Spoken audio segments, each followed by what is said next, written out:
everybody, to an episode of Pixels Politics. I'm your host, Dougie. This is episode 73 of season. Sorry. Yes, episode 73 of season 3. And we have a lot of news to get through today. A lot of global news. We're going to start with the biggest. If it's not now, it will be later.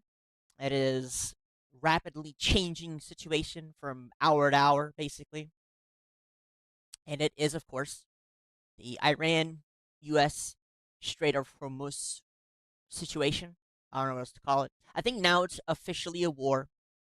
So President Trump has sent a letter to Congress that has said that we are officially at war with Iran, which apparently gives him 60 days of power before Congress can kind of figure out what to do. And originally, Congress was hosting a vote to limit the president's powers when it came to this exact situation. However, at the very last second, two Republican politicians, I believe, changed their minds and decided that it was totally okay for the president to have this power. I don't remember who the other one was, but I remember one of them was Rand Paul, which I find really funny because Rand Paul is all about saving money and blah blah blah, no wars, and all of a sudden this guy is such a he's a shill for sure. He's a shill. He just pretends. Not that I'm for or against it, I think it matters, but just pointing out his own hypocrisy. So this started, I believe, Friday. I want to say it started Friday. And it started after there was a ceasefire, I'm putting in quotes, a memorandum in which they were, supposed to be trying to figure out how to resolve this situation. And obviously, there was never going to be a resolution. And we've officially started bombing the shit out of them again. Now, there's some interesting things going on with it this time. I think this is going to go a lot longer. Last time, it went for about a month, and gas prices in America went up. The gas prices went up everywhere else to the point that a lot of countries were declaring state of emergencies, including Japan and Australia. I believe Ireland was also kind of going through it. It's a couple of countries that were freaking out. A lot of them in Asia. However, I think they had about a week left before everybody was getting truly dire before this pause happened, the ceasefire happened, which again is probably why it was kicked off at the start. But we are back to bombing Iran. Iran is bombing its neighboring countries. Let me see if I can't find some footage. But what you really need to know is essentially they're just bombing each other's gasoline export facilities. That's pretty much what's going on. Iran announces it targeted U.S. naval base in Bahrain. I've seen a lot of announcements of infrastructure hit. Kind of hard to tell what's true and what's false, especially when it comes to both Iran and the U.S. The U.S. just kind of hides what it's hit. They don't tell you. They just say that they're hitting things, and you don't know if it's real or not. To be honest, probably are. Typically, U.S. is a little more truthful. This was a story that came up recently. Iran obliterates 5 million U.S. HIMARS rocket system in Kuwait. This was apparently a lie. I couldn't find anything to, go either way. It just that Iran said they did, U.S. said they didn't. No idea what, the truth is there. These aren't copper bombs. Just a lot of lying. Trying to figure out exactly what's happening is impossible. What you do need to know is that gas prices are going to go up 100%. But there's a kicker to this one. So, on top of the war kicking back on again, the U.S. says that we've seized the strait and that we are now going to impose a 20% cargo fee. President Trump declared the United States as the guardian of the Strait of Hormuz, reinstating a blockade targeting only Iranian ships and customers while allowing open source for others. and mandated a 20% reimbursement fee on all cargo shipped through the strait to cover U.S. security costs.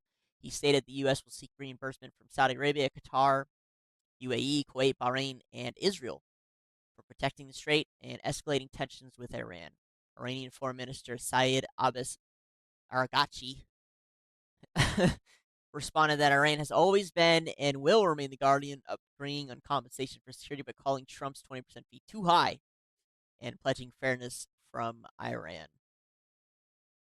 I don't know. Interesting shit. So not only will the bombing of the infrastructure for all of these states or countries cause gas prices to go up and fuel prices to go up, but also the U.S. imposing a 20% fee will also cause the prices to go up further. This is what Trump had to say about it. The Middle East probably would no longer be with us, because you saw they sent missiles to 5 different countries that never even knew they were involved, because they're stone cold crazy. They are crazy, and we're not going to put it up. Yeah, I want to be reimbursed because we're protecting a very rich portion of the world. We're spending money. And so what we've done is we are going to be reimbursed for protection. We're protecting by the countries that we're helping. For instance, you look at the 5 countries. You have Saudi Arabia, you have UAE, you have Qatar, or Qatar as I always say, you have Qatar, Bahrain, and by the way, you have others. You have Kuwait, and you have others, and they will do very well. But we think it's appropriate that we don't need them. You know, we have more oil than any other country in the world. When you add Venezuela, which has been amazing, which has tremendous amounts of oil that we control.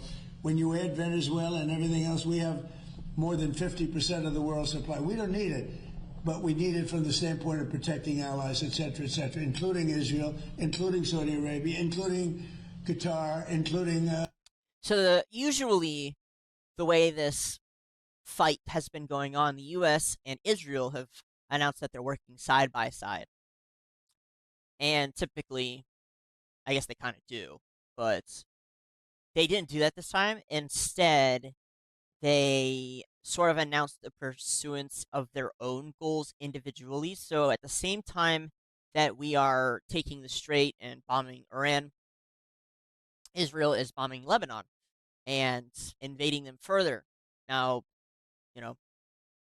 that's pretty much all I got. It's hard to tell exactly what the end goal is for them other than to take the land. But I've seen reports that a lot of the Middle Eastern countries this time are also partaking.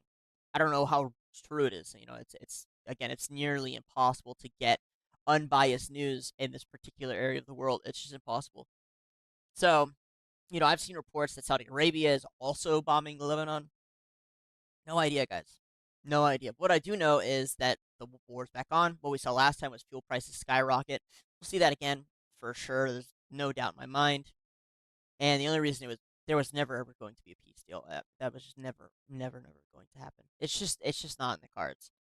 And whether or not U.S. and Israel are kind of pretending that they're not working together, or maybe if they're officially not this time, maybe they shook hands and were like, look, fine, fuck it. You want to go take Lebanon, go take Lebanon. We'll deal with Iran, and we'll control the oil situation. Oil will be ours, and, you can get your land. I have no idea. Could be that. That is probably something that happened. No doubt. But what I do know is that it's happening. That is what is happening. The U.S. today at 4:45 p.m. EST began launching the 3rd consecutive night of strikes against Iran at the Commander-in-Chief's direction. Yeah, that'll definitely just continue. No doubt. This is... Sorry, get to what's left of their 3rd string and their 4th string and their 5th string. Do you know where they are? This is what he said. We're going to hit them very hard tonight, and we're going to hit them harder tomorrow. And that's not a damn thing they can do about it. They have nothing. They have nothing going other than they have big mouths. I got to know them. They are stone cold crazy. Yeah, I mean, if you're familiar with the situation, there's nothing really new here. This is extremely common. We'll see what happens after the 60 days when all of a sudden the U.S. needs, or the president needs, congressional power. That being said, most of the people in Congress are pretty much for the war. You get some of the guys who are like, not good, but that's just talk. most of the people in Congress are for the war. I don't really see any of them talking about it anymore, like speaking out against it. I don't think I've seen one senator speak out against it. So they're all paid to go for it. They're all warmongers. The biggest lobbyers in America are the warmongering companies. Most of them, the fighter jet companies, but Lockheed, Boeing, you know, they own both sides of the aisle. Nobody in the U.S. Congress is gonna fucking say that they don't want this. It's just not going to happen. You've been bombing Iran. Let's see this. Do you think a deal is still possible? You think they'll return to that? Yeah, I think a deal is possible. Sure, I do. But, Mr. President, you noted There's the no United deal. States is bombing Iran again. I mean, you've been bombing Iran for months now. Is this just the new normal for the American people? No, well, we're in Vietnam for 19 years. We're here for 4 months. So I think we've done a lot. We've knocked out their Navy in a period of 1 month. We knocked out their Air Force. Their Air Force is non-existent. We knocked out most of their missiles, most of their drones. We knocked out their drone manufacturing capability, about 92%. Their missile capability for manufacturing, we knocked out 89%. I mean, just rattling off numbers. The surprising part for me, I'm not really like for or against, really. I mean, I think it's quite pointless. I think the reason we're there is a bunch of lies, is what it is. It's been like that since the dawn of time for all countries. Everyone just lies about why they got to go to war. But if this is true, you knocked out 90% of this and 90% of that, and this guy's dead and that guy's dead, it's 90%, 90%. What, how is it that the war is still going on? And what is even the goal? How did we go from they can't have a nuclear weapon to we need to change the regime to we need to go and get the nuclear material to now now the Strait of Hormuz is ours? You know what I think happened? Everyone kept saying we lost the war. That's what everyone kept saying. And Trump was like, you know what? We're going back in. We need to get something out of this. We need to prove that we didn't lose the war. That sounds like something he would do. Very egotistical. The guy's challenged his ego, and so he went back in. And now the Strait is ours, and you're going to be paying lots of money in fees. Shit, talk shit. This is, what is this? Is this the MP? Who is this? Official account for the Assistant to the Secretary of War for Public Affairs, Chief Pentagon Spokesman and Senior Advisor to Sec War, Sean Parnell. He just posted this image. The USA will be, from this point forward, known as the Guardian of the Hormuz Strait. Oil prices coming down. Not for long. Yeah, this was... He said this last week, about a week ago. And this is the news for today. U.S. oil prices spiked 9% after we announced the reinstating of the blockade. I believe it's up 8% for some country in Asia. I can't remember which. I want to say it's Japan or South Korea. But yeah, I mean, we're back in it. We're back into the thick of it. We'll see a continuation. They really just wanted to build up stores real quick, probably get a better handle on the situation, move supplies to the right place, fix. I think one of the aircraft carriers was having plumbing issues, and a large part of Trump's decision making comes in response to the stock market. So it was kind of crashing a little hard, and had to give it a pause, wait for it to go back up. But yeah, we'll keep watch. We know what's going to happen here because we've seen it happen a ton of times. The oil prices are still raging up. UAE says Iran attacked 2 oil tankers 2 hours ago. Yeah. This is from, I don't know, this is Sayed Abbas Argachi. Oh, this is the guy who was saying earlier. We already read that. President Trump says that the memorandum of understanding was a test, and Iran did not cover it. Yeah, I mean, they were never going to accept it. So, we still got a lot more news to cover. Gonna see, we have here, these are some of the sea drones that were used apparently for the first time. I don't believe that, but these were some of the sea drones that were used to bomb Iran's boat launching, facilities, I guess, I don't know what to call them. And I mean, I don't know, if you're only listening, they look like it's just an automated little boat. To be honest with you, a little motor on it. and it's got some explosives, and it just kind of goes towards the target and it fucking explodes. There's nothing really crazy to it. I've seen more advanced versions of these. One of them was called the Ghost. Thing looks sick. But yeah, war's back on, guys. UAE, yep, read that. Iran has struck several U.S. escorted oil tankers with missiles in the Strait of Hormuz. The UAE has confirmed that 2 of its tankers are damaged.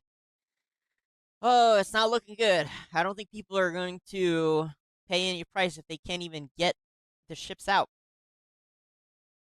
We're going to take out Pickaxe Mountain. Tell the Iranians we're coming. I don't know what that means. I do not know what that means. All right, we have. What does that mean? I have no idea what that means. People are glazing that lineup. I don't know. I have no idea. Trump says Iran's Pickaxe Mountain nuke site could be hit with a nice big fat shot right in the front door. Well, if it's a nuke site and we were attacking them for nukes in the first place, why didn't we just lead with that? Don't make any sense, Chief. Commander-in-Chief. I don't know, guys. The war has never made sense.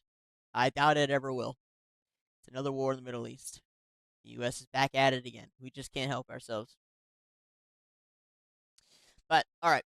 We will move on. There's a lot more news to get to today. A lot of shit has happened. We have 3 dead politicians, I think, this month. Yep, we already seen this. The blockade is open. He says the Hormuz Strait is open and will remain open with or without Iran. We are reinstating the Iranian blockade, so named because it is only stopping Iran ships or customers from entering or leaving. All other countries will have fair and open use of the strait, only if they pay 20%. The U.S. and still probably get shot at. The USA will be from this point forward known as the guardian of the Hormuz Strait. But as such, and as a matter of fairness, we will be reimbursed at the rate of 20% on all cargo shipped for any and all costs necessary to the job, providing safety and security in this very volatile section of the world. The process information will begin immediately. Well, if they're still taking shots, then they're not likely to pay us, my guy. It's not looking good. This is the letter that Trump sent to Congress. Details include the move gives Trump another 60 days. Yep. Trump said strikes that began on July 7th represent military action consistent with my responsibility to protect Americans and U.S. interests. Trump also just said that he will hit Iran hard. Yeah, I mean, look, it doesn't really matter because Congress doesn't care. They're paid to not care. They're for this. They want this. There's not a single U.S. president that hasn't been in office the past 40 years who hasn't bombed bombed the Middle East in some way, shape, or form. So it's happened every single time. Obama, Biden, Bushes. I mean, Bushes are obvious. Even the Clintons. We've been at it for a really long time. I just don't see that changing, sadly. We do have Lindsey Graham, U.S. Senator for South Carolina, Republican. He apparently allegedly died of a heart attack on the 11th, so Saturday.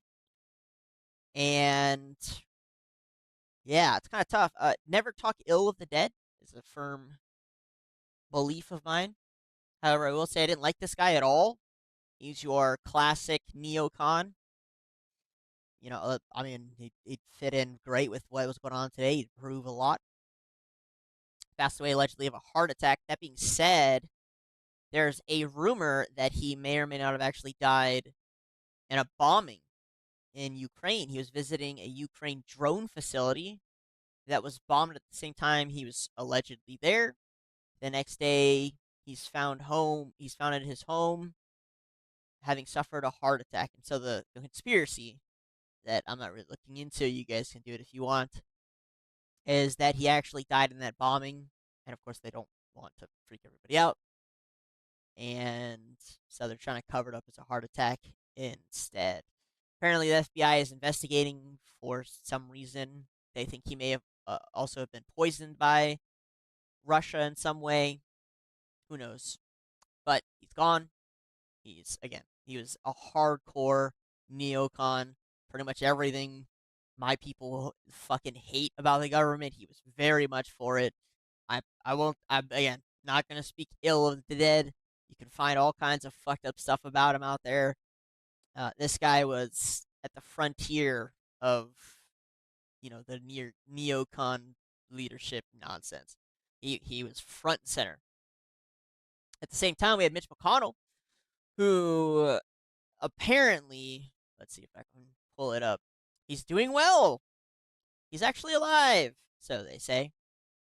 And he posted this picture here. If you're just listening, I mean, he looks fucking old as hell, man. And he's got his Chinese spy wife with him. Allegedly, he fell down due to pneumonia, and he's just kind of waiting out, no real damage. However, people are pointing out that this photo looks extremely similar to an old photo. Or at least I've seen some people point it out. Other people are saying it's AI. I doubt it. I'm tired of everyone just saying everything is AI. It's so stupid. But, it is the time we live in. They look down here at the letters. They do look funky. They do. It's true. It does look weird. I don't understand how we always just have these low resolution photos from these senators. I mean, this doesn't look like it was taken with a phone. And yet it's low resolution. I don't get it. That being said, whatever. Even if let's just take this at face value and say, great, he's alive. Fine. I'm going to go back to my argument from before, which is, why in God's green earth are people voting for a guy who spends more time falling down or in a recovery home, a rehab, a hospital, than actually working? How? Who like voted for this guy and then sees this and is like, oh, thank God, my favorite politician, Mitch McConnell, is alive. I voted for him. Like, who? Who's voting for this guy? Look at him.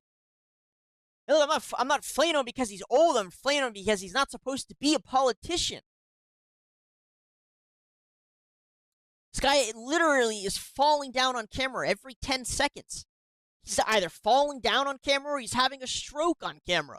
He can't give a single speech without looking like he's dead. But I mean, come on. Who's voting for him?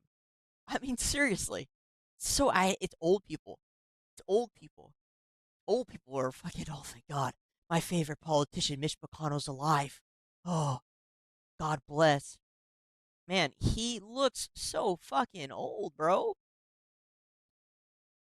So yeah, this is, I mean, again, allegedly, I don't know. I don't feel like looking into this in the exact same reason I don't feel like looking into the other conspiracy about Lindsey Graham. So apparently, again, I don't know. This is a previous photo. I don't know if this is real.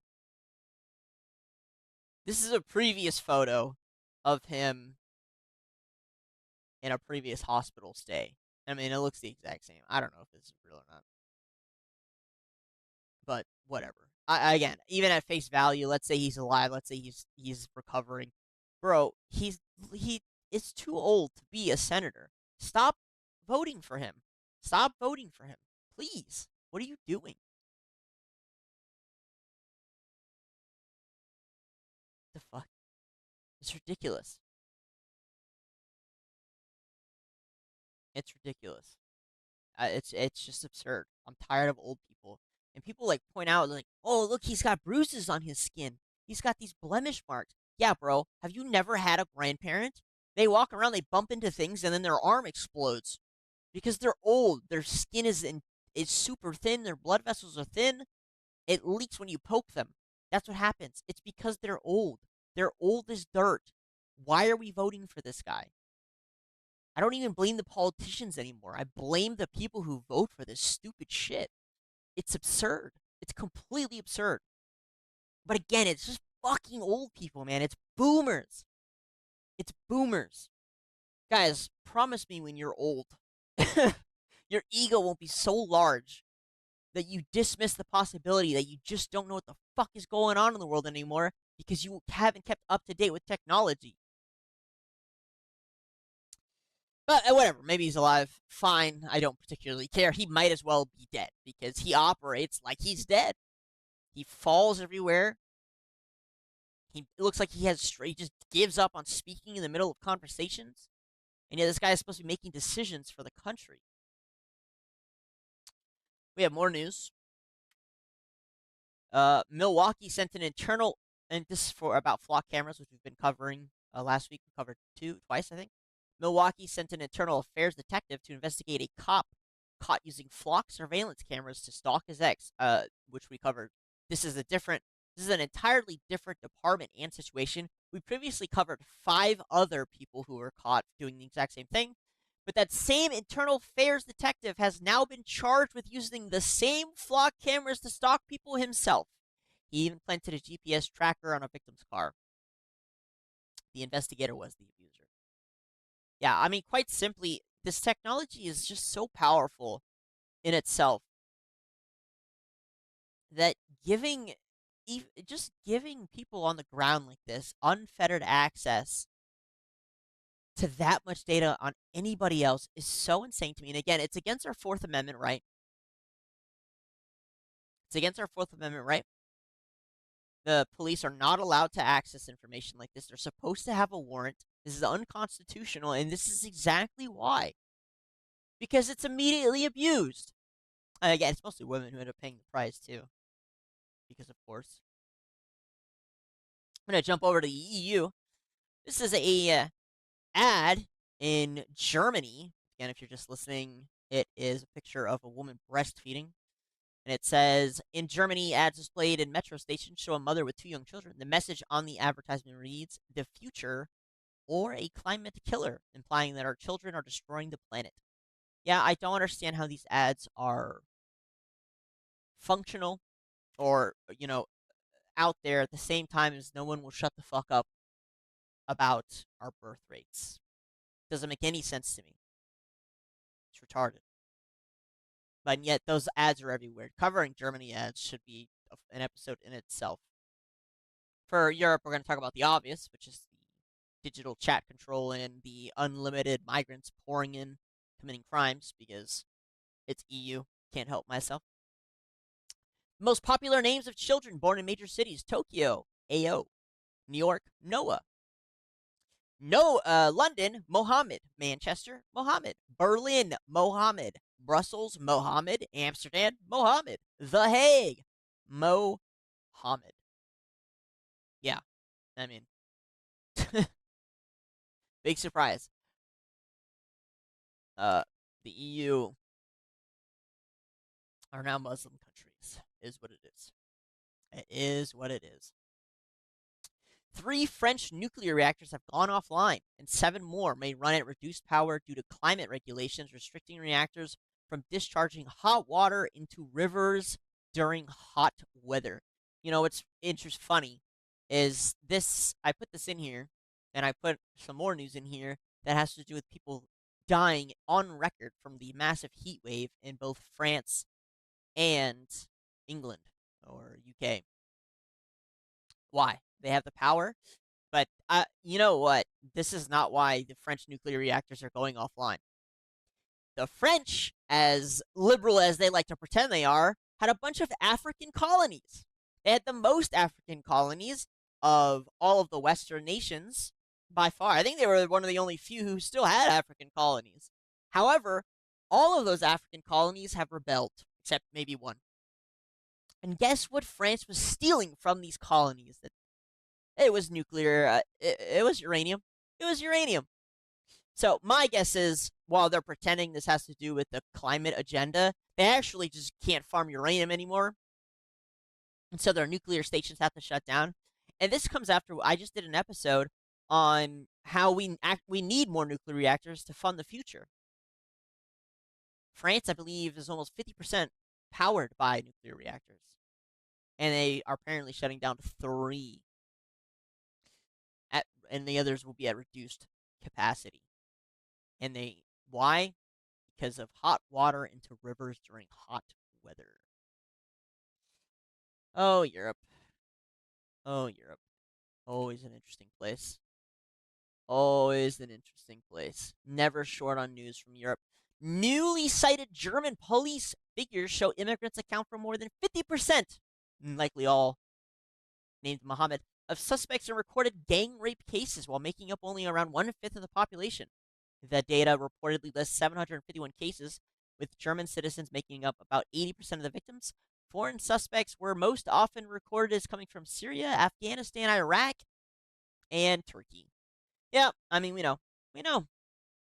And if you thought the UK uh, gang inquiry thing, you should just wait to hear what's going on in Germany and France.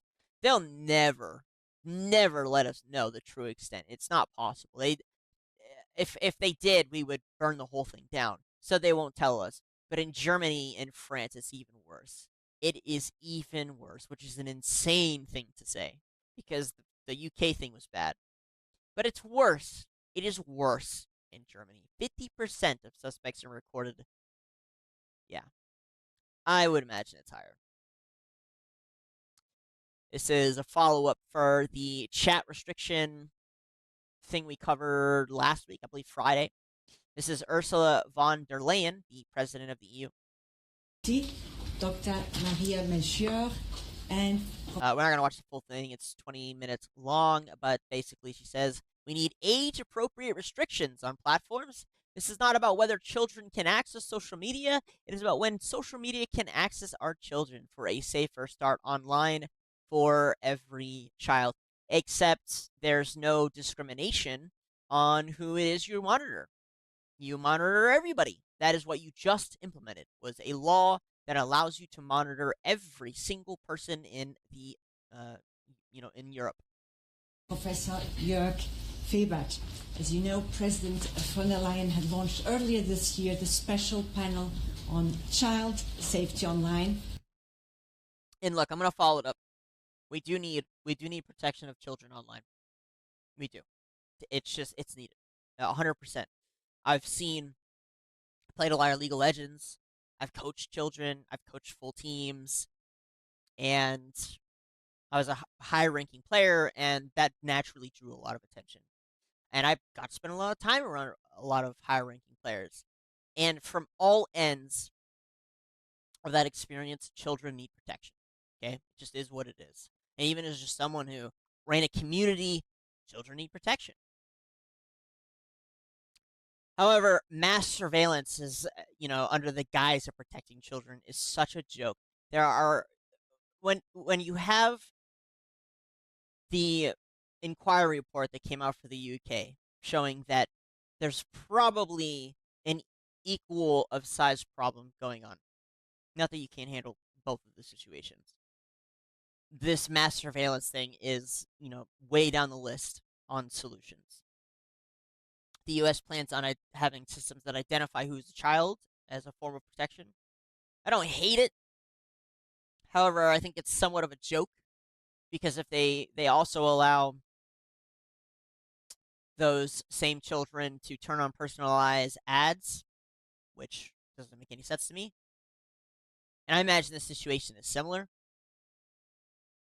I imagine this law is a lot similar, and I imagine this has nothing to do with protecting children. It's really about controlling the people and what they say to each other. That's really what this is. To gather expertise on the topic, and today Dr. Melchior and Professor Fegert will hand Professor who? over the report. And today Dr. Melchior and Professor Fegert will hand over the report of the special panel to the President. Yeah, thank you very much. Good morning. Indeed, a few months ago, I commissioned the special panel on child safety online, and today we are... Sorry, one more time. Gather expertise on the topic, and today Dr. Melchior and Professor Fegert will hand over the report of the special panel to the President. And we start. Yeah, thank you very much. Good morning. Indeed, a few months ago, I commissioned the special panel on child safety online, and today we are receiving this report. Dear Dr. Melchior, Professor Fegert, I want to thank you very much, you and all of the panel, for the hard work you've done in the recent months and the skillful steer that you have shown in this panel. It is the evidence we've been waiting for that you're delivering today. The panel examined what I believe is one of the greatest challenges confronting today's government. That is how to protect our kids online and how to... What is so complicated about this, actually? I really don't understand what's so complicated about it. On top of that, the crux of this entire new chat control for social media thing that you is introducing, the entire crux is that it can read everything you type, no matter where it is. If it's a text message, it's fucking, on Microsoft, doesn't matter. It literally tells these companies to collect every single thing you type ever, even if you don't hit enter, and allow the EU to access that information. That's what it does. And if you're going to sit here and try and convince me that you're only going to use that to tell who's a child and who, that is just insane. It doesn't even make any sense. How are you going to differentiate between a 16-year-old and a 19-year-old? Do you think they're typing, "Hi, I'm 19," and into Microsoft? Do you think they're telling the truth on their date? There are so many other systems that you could at least try and implement. How does reading every single message typed ever remedy that problem? And there's no guard. I haven't fully read the bill. Maybe I will. Maybe I'll do it tomorrow or something. But at least the American one somewhat had some differentiation between monitoring 18 plus versus everyone below. It didn't say that it was going to force adults to identify themselves. It did say children, which is an entirely different problem. But this has nothing to do with that. This is, we just want to look at everything you're doing all the time, no matter what age you are. This has nothing to do with age. To establish a new norm in the future online world. The special panel has examined the benefits, the opportunities, but of course also the harms of social media algorithms on children. And I've been eagerly awaiting your recommendations, and I'm looking forward to reading the report. We in Europe believe. And if you notice, both of the people who wrote the report, that if you're only listening, both of the people who quote wrote the Dr. Faggot and the other chick, and that's his name. I'm not calling him, what? That's his name. That's his name. She said it, not me. That's his name. That's his name. Okay? I can't get canceled for that. That's literally his name. Professor. Are old as all hell. They're super old. Again with the old people, man. I could do this every day, every hour. Again with the old people. Trying to tell me what it is going on online. They have no idea, bro.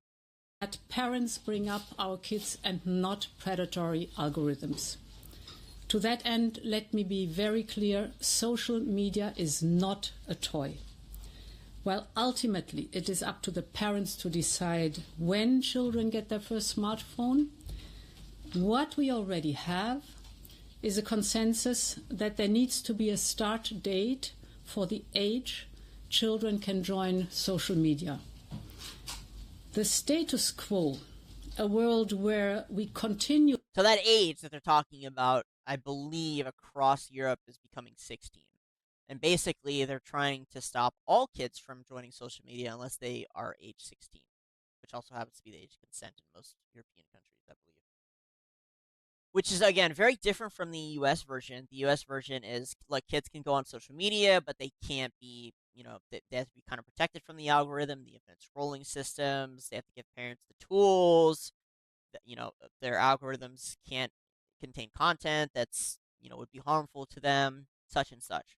This system, again, is very different.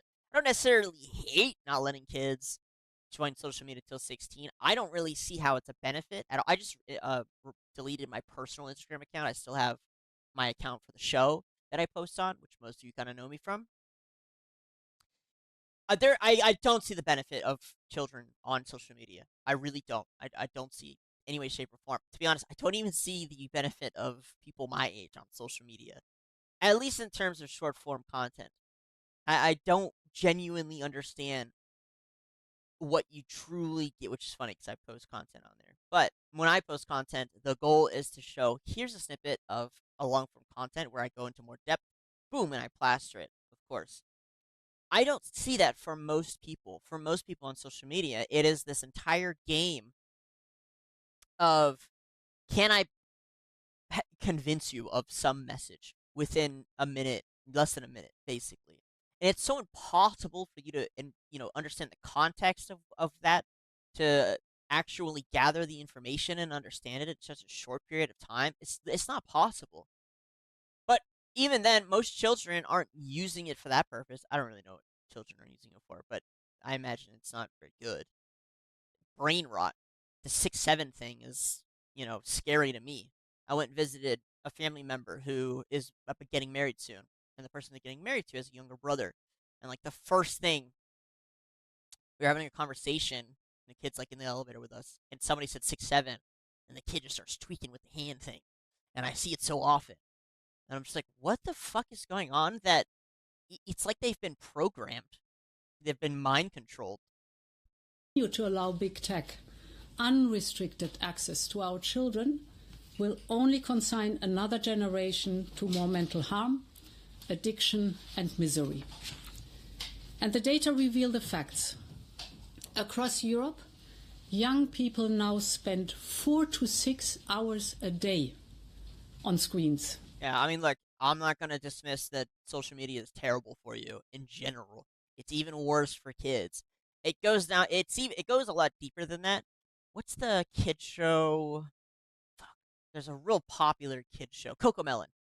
Cocomelon, kid show, baby show, and the show has been designed in such a way that it maxes the dopamine out in your fucking like toddler, like in your baby.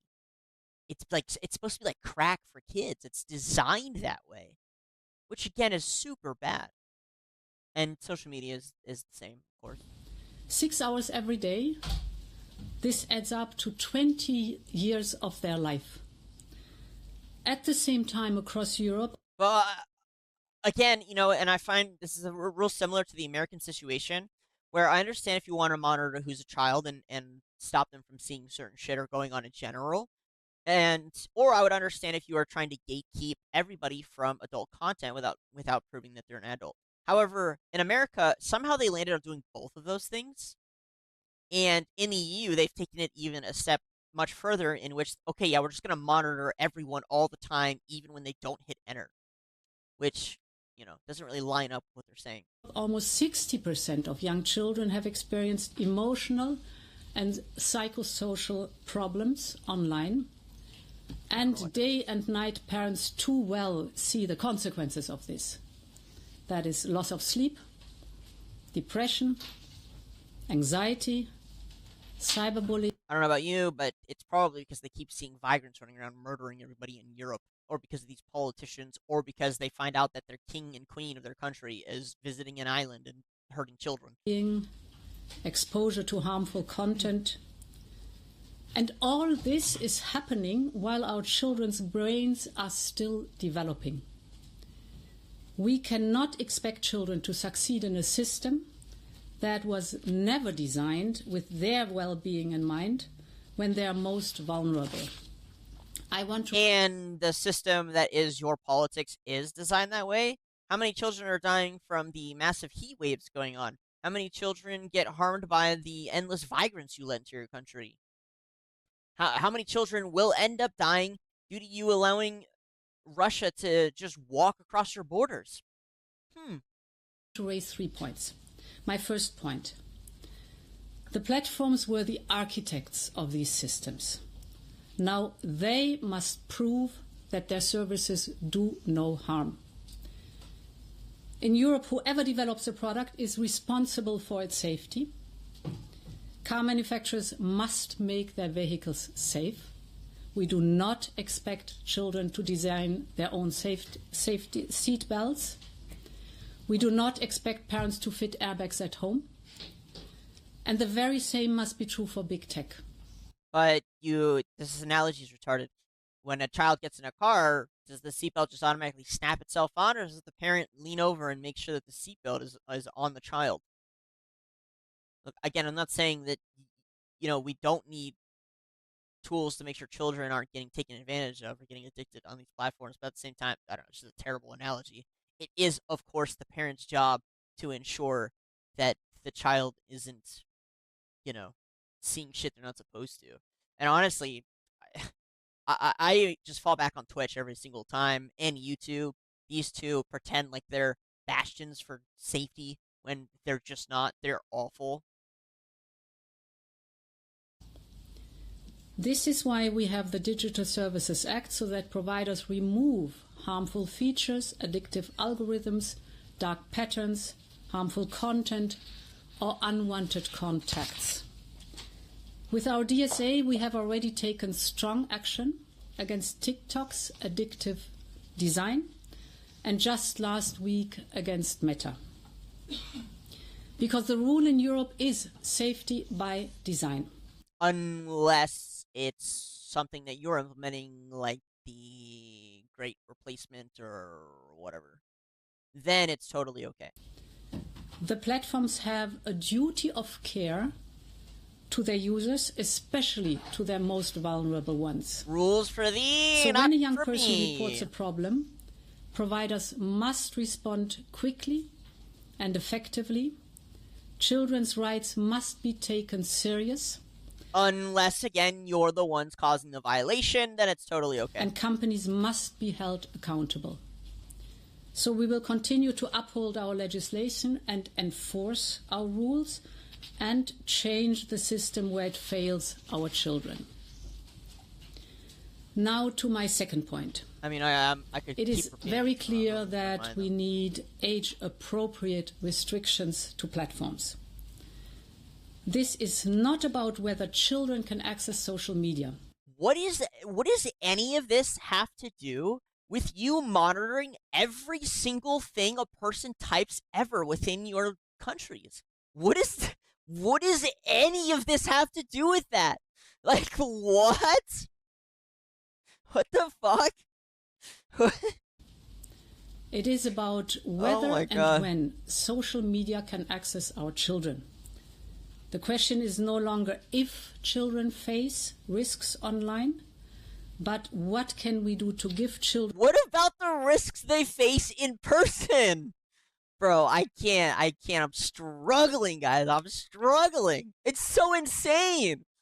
It's like, I could pull up 10,000 situations. I mean, going back to the UK, the two that we've already exposed, they have little children doing advertisements to bring more people into their country from Pakistan. It's like, what are you on about? Oh, Jesus, the dangers online are crazy. But also you have children writing Valentine's Day cards to them, to people outside their country, strangers from an entirely different place where child marriage is legal. Like, what are you saying, man? It's so crazy. My brain is like short-circuiting because of this. children a safer start. I wasn't online. going to watch the full thing, but I watched the full thing. And here our age verification app is one of the tools to get it done. It's But age verification and you monitoring every single thing anyone is typing on any electronic device within all of your countries are two entirely different things. It doesn't make any sense. easy to use. It is privacy preserving. And it is How? open source. None of those things make sense or synonymous. It's open source and it's privacy. What are you talking about? Oh my god. There's zero Actually, it's the opposite of privacy. It's the exact opposite. It's that we're going to watch you every single second of your day. This is basically about putting back the power into the hands of parents. But it's not. They're not the ones who are monitoring everybody all the time. It's you. You're doing it. And that brings me to my third point today. The more we learn and the more we see the impact on our children, the stronger the argument becomes for social media start date. Just as we don't Maybe. give our children... I think there's very much a place where social media can play a positive influence in children's lives. There's this new, I don't know if it's a trend, but they take mathematical equations and I mean, there's tons of stuff you can learn on social media, just in general. But they take mathematical formulas and they do 3D visuals involving the geometric shapes, being, like pi, where they take a circle and they kind of flatten it out in different layers so you can see why the formula works. There's definitely a place where social media can have in a kid's life, for sure. Limiting time, limiting what they see. You could actually start communities that are beneficial. It could work. I'm not saying it should. You should do that. I think going from one end to another is not very good. But children keys to the car before they have their license, or we do not let them buy alcohol until they are legally allowed. We need to set the age at which the children can legally access social media. And it just so happens to be the age of consent. Interesting how that works. This won't be foolproof, and change takes time. It will take time to embed the cultural change that is already taking shape in our society. Oh, a cultural change. Huh. I wonder what that really means. Do we think, A, there's a cultural change when it comes to social media? Do we think, B, it's a cultural change when it comes to the ethnic demographics and the culture that have been imported from other countries? It seems like this is more in line with it being a propaganda bill where they really don't like people and kids knowing that their countries are not as safe as they thought because of the mass importation of migrants. Just as it took time to outlaw drink driving, just as it took time to use seatbelts in the cars, great change never happens overnight. But when it comes to our safety, it is always worth it. And when it comes to social media, the research shows that timing matters. For example, we know that toddlers should have no exposure to screens at all and digital platforms, so no screens under the age of 3. Does she mean, I'm curious, actually, does she mean no parent can, I agree with her. I don't see why a 3-year-old should have a screen. However, is she saying that it's like cigarettes, like where there's a complete ban on it? Like even if I'm a parent and I wanted to give my child an iPad, which I completely disagree with, but I'm a libertarian. It is what it is. Because otherwise you get something like this, where it's just a blanket, we're just monitor you all the time. But whatever, is she saying that parents can even have that say? Children should only be exposed to social media under the supervision of parents or caregivers or teachers. Okay. And time limited. Childhood is a period of extraordinary and delicate brain development. And during this stage, our children need time in the real world, time to play, time to build friendships face to face, time to make mistakes, time to shape their own identity, their own personality, before an algorithm shapes them instead. And I believe we need to give our children this time. If we want to protect childhood, we need to start where the risks are greatest. Which is outside, where vagrants are running around hurting everybody. Like, why don't you start there? We need first to consider the type of platforms that are harmful to our children. And the evidence shows that this is mainly social media platforms, but also other providers with age inappropriate and addictive features. So think of it as social media plus. Well, like what? What do you mean by that? Like video games? Like, what are you saying? Why would you just say, oh, it's mostly social media, but other things too? What are the other things? And when we have this clearly defined category, I believe we need to consider phased and gradual access for different age ranges. Because childhood won't wait, and once it's gone, we can never give it back. I wish we're going to cover the UK too, and there's a lot of news in the UK next. I wish they cared as much about social media as far as the real life crime as much as they did social media. I wish things would change so fast. Things would get so much better for you Europeans. I wish they cared nearly as much. This report comes during a unique window. I mean, you have kids dying because there's not AC, you know? Like, what the fuck, man? Of opportunity. We have heard from parents, educators, experts, and young people themselves. We have heard the experience from partners like Australia, as well as our member states. Now we need action on the European level. We will carefully review this report and the recommendations, and then we will present a proposal after summer. Thank you very much. You know damn well. Thank you, President. And Professor Figert will now... Professor Figert? Sorry, okay, I'll myself. So now we have some 50, this guy looks like he's maybe 60 some odd age, maybe 68. He's gray, he's got the fucking old man humpback, looks a little overweight. Now he's going to tell us young people about social media. I'm so excited. Hand over the report to President von der Leyen. Yeah, this is going to be fantastic. Look at him, he barely has any idea where he is. What?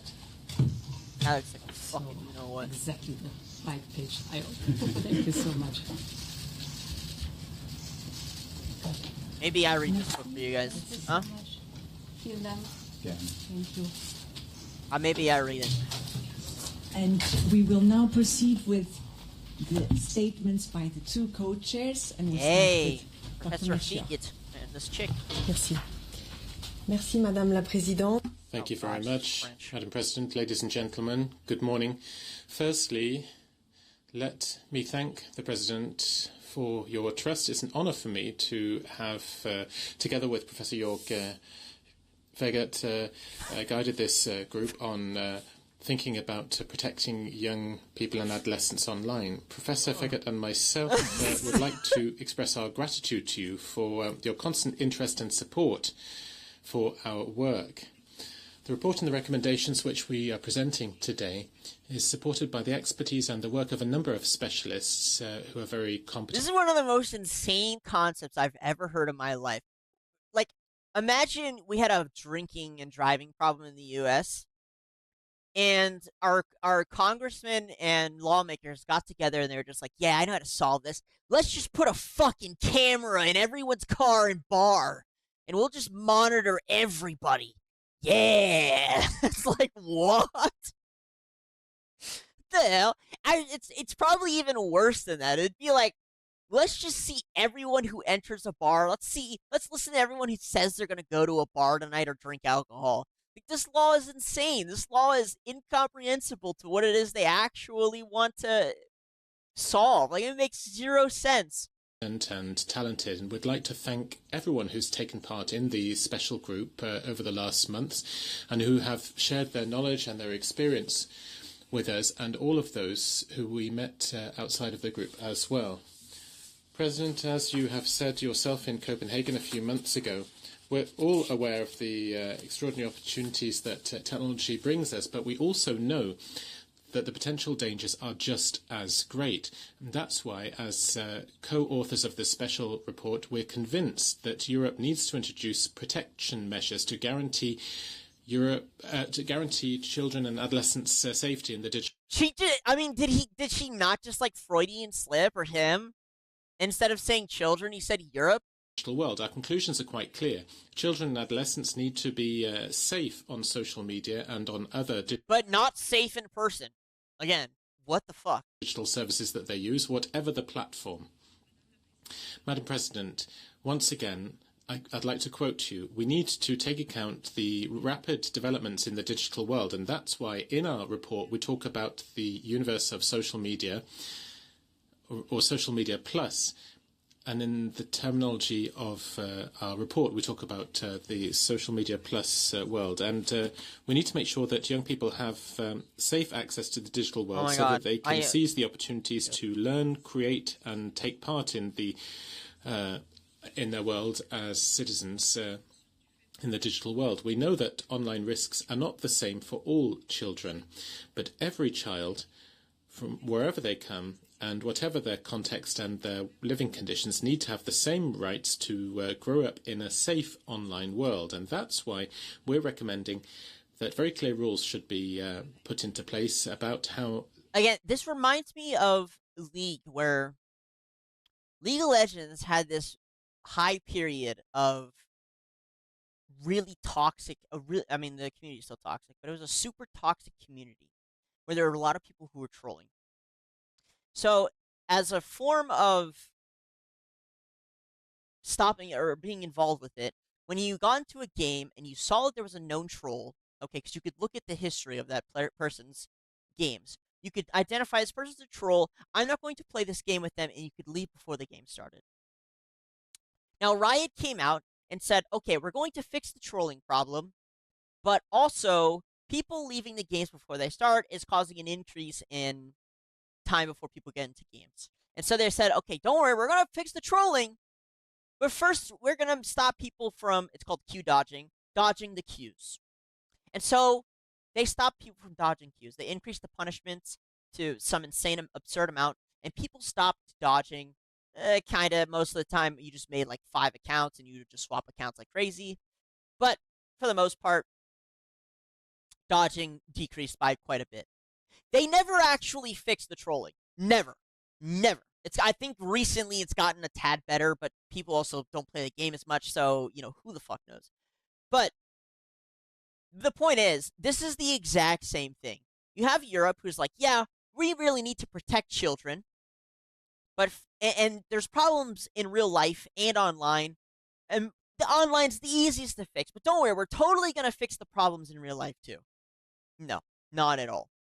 I assure you, more children are dying from real life activities going on in systems that are in place than online systems and activities that are going on. I imagine more kids are much more quite depressed as being the only white children in their school and getting threatened to get R-worded every day than they are about whatever they're seeing on social media, which also tends to just be, yeah, there's fucking pillagers running around in your country and your leaders are throwing open the borders. No, this reminds me a lot of that. This is that, basically. Social media plus work. And so safety by design is the principle. So making digital spaces safe is the key measure for protecting. Safe and inclusive and culturally appropriate. Yay! Yay! We know how that goes. We know how that goes in America. Young people who might be at risk, because at the moment they're confronted with social media and other digital platforms which do not protect them. At the moment, we're talking about addictive functionality, for example, doom scrolling or automatically playing videos, dark patterns. I don't know what dark patterns is. Rabbit holes with doubtful content and... rabbit holes with doubtful content. So, yeah, again, it's the exact same thing in America. It's a propaganda bill because they don't like the politicians getting exposed for the dog shit bastards they are. And so they need to make sure the youth doesn't know that they're growing up in a land full of corrupted bastards. That's really what it is. I mean, like, come on, man. They're not even trying to hide it. Notice how they can't actually say, other than addictive, which it is. It is obviously, it's meant to be addictive. It's probably extremely addictive. It's addictive to me, and I'm fucking 31 this year. Okay, I imagine for them it's 10 times worse. I know it is. But notice how they just go, it's addictive, and then they can never list anything else after. There's no stats on, how many kids are getting groomed. They don't bring that up. You think that'd be the number one thing, right? Oh man, we keep seeing all these reports of kids getting groomed online. But they won't say that because they know damn well if they did, then people will compare it to what's going on in person, and they would find out it's much worse. And so instead, she says, and I quote, let's hear it again. Rabbit holes with doubtful content. Yeah, so, I mean, they're talking about, quote, conspiracy theories. That's really what it is. And they don't want to get exposed as the open border pedos that they are. And unsolicited contact by other young people, or sometimes also by adults. We need clear applicable rules about how social media plus work to protect young people and adolescents. These rules need to be sufficiently flexible to protect young people against new functionalities which could emerge in the future and pose hazards. So security by design needs to be linked to age verification measures which are effective but which respect users' privacy as well. Also, it needs to be accompanied by digital literacy classes for young people, for their parents. And you know what's really funny? Just a quick side thought. I love how the EU has been talking about this shit for forever, and that they still waited until the US introduced their bill before they actually got one out. It's so fucking funny. Teachers. Parents need also to be given tools to supervise and guide young people when they access digital services at various ages, and their needs and their questions are not the same if you compare a young person and an adolescent, but parents still have a role to play. The digital world is rich, but should never replace real life, and all young people need alternatives to digital activities which are high quality and accessible. Get offline and seeing all the so that they can build relationships with other young people. They can play, have sporting and cultural artistic activities, and travel and explore the world. So we need to protect against excessive use because the damages can be major, and we need to reduce those if we want young people all to have an equal chance for the future. I'm now going to hand the floor to Professor Vega. Merci beaucoup, Maria. Sehr geehrte Frau Präsidentin. No wonder. Madam President, no wonder. I can only once again confirm what Dr. Melchior was just saying, and indeed you said it yourself. Our great gratitude, wholehearted gratitude, that you entrusted us with this difficult task. The whole process was quite stressful, but it was also an inspiring experience. I would also like to thank Marta and Salves, who were the youth representatives on the Better Internet for Kids Plus panel discussion that took place in Portugal. Marta was a peer advisor, and she fed into the work that went into our report. So, in other words, young people were part of this process and helped us to design it. Not all children develop in the same way. We know that because we are child psychiatrists ourselves, and risk is not... Yeah, I want bronze players doing them on the balance team. Yeah, that makes it better. What? Evenly spread. Nonetheless, we decided that we would adopt a principle. You talked about the different developmental stages, and we felt that it would be important to take those into account. Let me turn now to our key recommendations. First of all, age appropriateness. From 0 to age 2, we recommend, as the President has already said, that until the end of the second year of life, so up to the age of 3, there should be no screens at all for children. From 3 to 12, so to pre-puberty, children should only be online where they are accompanied by parents or teachers. 3 to 12? You know what? The massive scope in difference between a 3-year-old and a 12-year-old is insane. What in the fuck? Your recommendation is that there's just a parent, that's it? As it like a 3-year-old and a 12-year-old? Those are fucking insanely different. And for a limited time frame, this applies to Social Media Plus, and they should also have... What is the plus after social media? Dude, this is fucking triggering me so much. Plus? Plus is what? Games? What is it? What is plus? Appropriate devices for themselves, and also we should support activities for children in real life, in the real world, like hanging out with my... keep a close eye on which images and videos are being seen by children like within anything Social Media Plus, and I'm deliberately using that broader term there. Development of independence and autonomy is very important to adolescents, and that's why between the ages of 13 and 18 we want adolescents to have increasingly independent access to what's on offer within Social Media Plus. But that... none of these guys are even saying the same thing. Ursula said no social media till they're 16. This guy's saying fucking get on social media at 12. Like, what is going on here? Access, as Maria already said, has to be safe by design, or perhaps safe by default, we could say. EU-wide limitations for children under the age of 13 is a key recommendation. On the basis of the evidence that we have, we would recommend an EU-wide harmonisation of an introduction of an age restriction for access to social media plus for children under the age of 13. In the EU member states, there are different cultural contexts, and so there's a broad discussion about additional precautionary measures that could be taken, limiting access to social media plus for young people who are older than 13. But for all age-based access, there has to be a proportionate, effective and safe form of parental supervision. The President already said that we had a pilot project in the EU member states. You talked to that point, and there are very direct and tangible proposals coming out of that.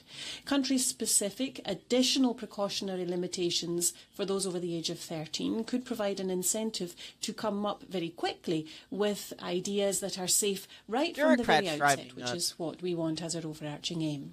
As you've already said, we are shifting the burden of proof. The social media plus have to become safe in the long term. So it's no longer the responsibility of those who have to keep an eye on what's happening, what's on offer within social media plus. It's the social media plus providers who have to demonstrate that their content is age appropriate and safe, and only then will they within the internal market have access to. And by safe, they mean not saying the truth about what's going on within their countries, exposing these people as the bastards they are. Children and young people. We would like to strengthen the existing monitoring system for supervision to make sure that all legislation is being adhered to and that that is being checked. And existing provisions must also be strengthened going forward. Complaints mechanisms, consumer rights, assistance to consumers where they want to make a complaint, that has to be improved as well. Any complaints made by children and young people have to be taken on board as a priority. Further research is also urgently necessary. If we compare to what's happening in the USA, Europe needs its own long-term research so we have more accurate provisions about what's going on. I mean, dude, I know I said what I said, right, about the U.S. having to go first before EU could get its shit together. It's so funny he just said that. So they actually did wait until the U.S. introduced their own bill before they finally set off on their own. It's so funny how much the other countries rely on the U.S. for basically everything.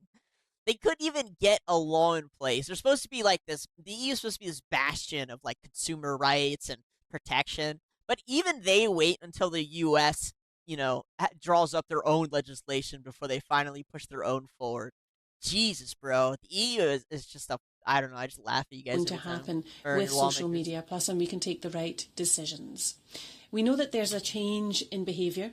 We know that that type of change in behaviour within society takes time. There's a whole ecosystem around children, and that has to change. And yet we don't have that time. Children and young people are already now today exposed to severe risks on inappropriate content that they are seeing on social media plus.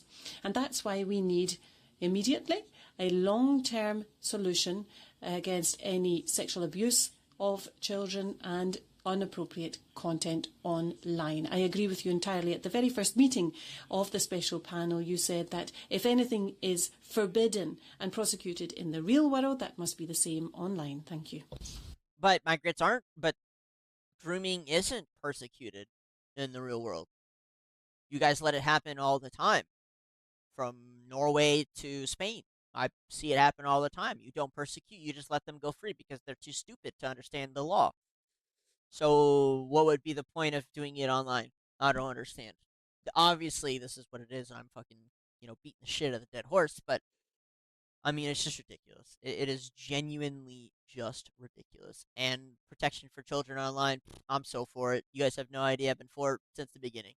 I've seen it. I've seen, terrible things happen. I've watched it. It's terrible. It's terrible. It's terrible. I hear about it all the time. Okay? We need it. But these people pretending that they actually care, yeah, whatever. And we will now take 2 questions for President von der Leyen before then proceeding with the technical briefing with both co-chairs. So let's start. Razia. Thank you. Razia Akot, AFP News Agency. Thank you so much for presenting this, and to Madam President. My question is to you, Madam President. In your speech, you spoke of age-appropriate restrictions, and you mentioned a gradual phase. So I just wanted to understand, because there's a lot of Europeans looking at this, will there be a blanket ban on, say, under 15s or under 16s from the European Union across the 27-country bloc? Thank you. Yeah. We have gathered the special panel especially to have the evidence concerning your question. Oh, God. What is the best approach to the risks and the harms that have been described? Now we will carefully read the report and discuss it in the college, and then come with a proposal. You haven't read the report? What are you even doing here? So you can't answer her question? You have no idea. You just have rocks in your brain, and you just listen to what you're being told from dudes in suits, aren't you? After the summer. I think it's... After the summer, it takes you that long? What is... Oh, June 13th? July 13th? It's going to take you more than a month to read that little fucking book?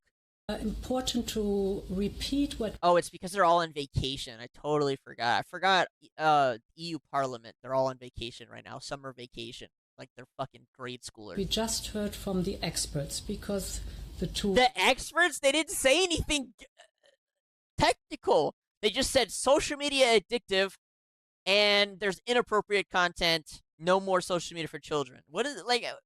Co-chairs are recommending a harmonized EU-wide delay to social media plus under the age of 13.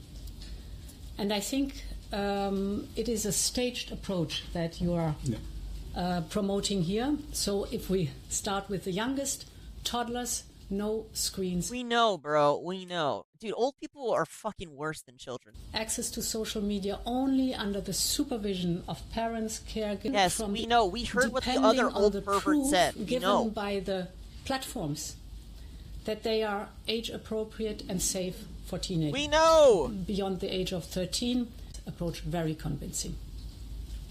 President, we'll take a second and final question. Thank you. Barbara Moons, Financial Times. A number of European countries have already moved forward with social media restrictions or want to do so. You mentioned an EU-wide approach. How do you make sure that... It's the fucking boomers trying to work a mic. I love it. Oh, my God. There is no fragmentation within the bloc. I think it was very helpful also for your work that we saw the debates in the different member states, because this is a societal change and awareness of risks that is taking place, and we are learning by the hour what that is concerned. Children's safety online is our absolute priority. Can you answer the question? I hate bureaucrats so much and politicians, man. She said, and I quote, can you talk about what might happen if the individual countries have different laws than what you're trying to put in place? And then this woman goes on a fucking 4-minute rant about nonsense. Like, what? That the risks for children online, no borders and no member states' national decisions. So I think it is very important that we have a very careful look at all the different proposals by the different member states. And then you completely ignore all of them and do what you want anyway, like you've done with migration, like you've done with the Russia situation, the gas situation, like you've done with basically everything. You ignore the member states as much as possible. You fine the shit out of them. Like, okay, here's the actual answer, because I just saw this report. There are 4 countries in Europe who aren't abiding by this new chat restriction thing that they put, the chat control restriction they put in place, because they disagree with it. And so what is Europe doing? The EU, the Council, the European Commission, they're fighting the shit out of those countries until they abide by the rules, which is exactly what they did with the migration thing, which is exactly what they do with the Russian thing, the Russian gas thing.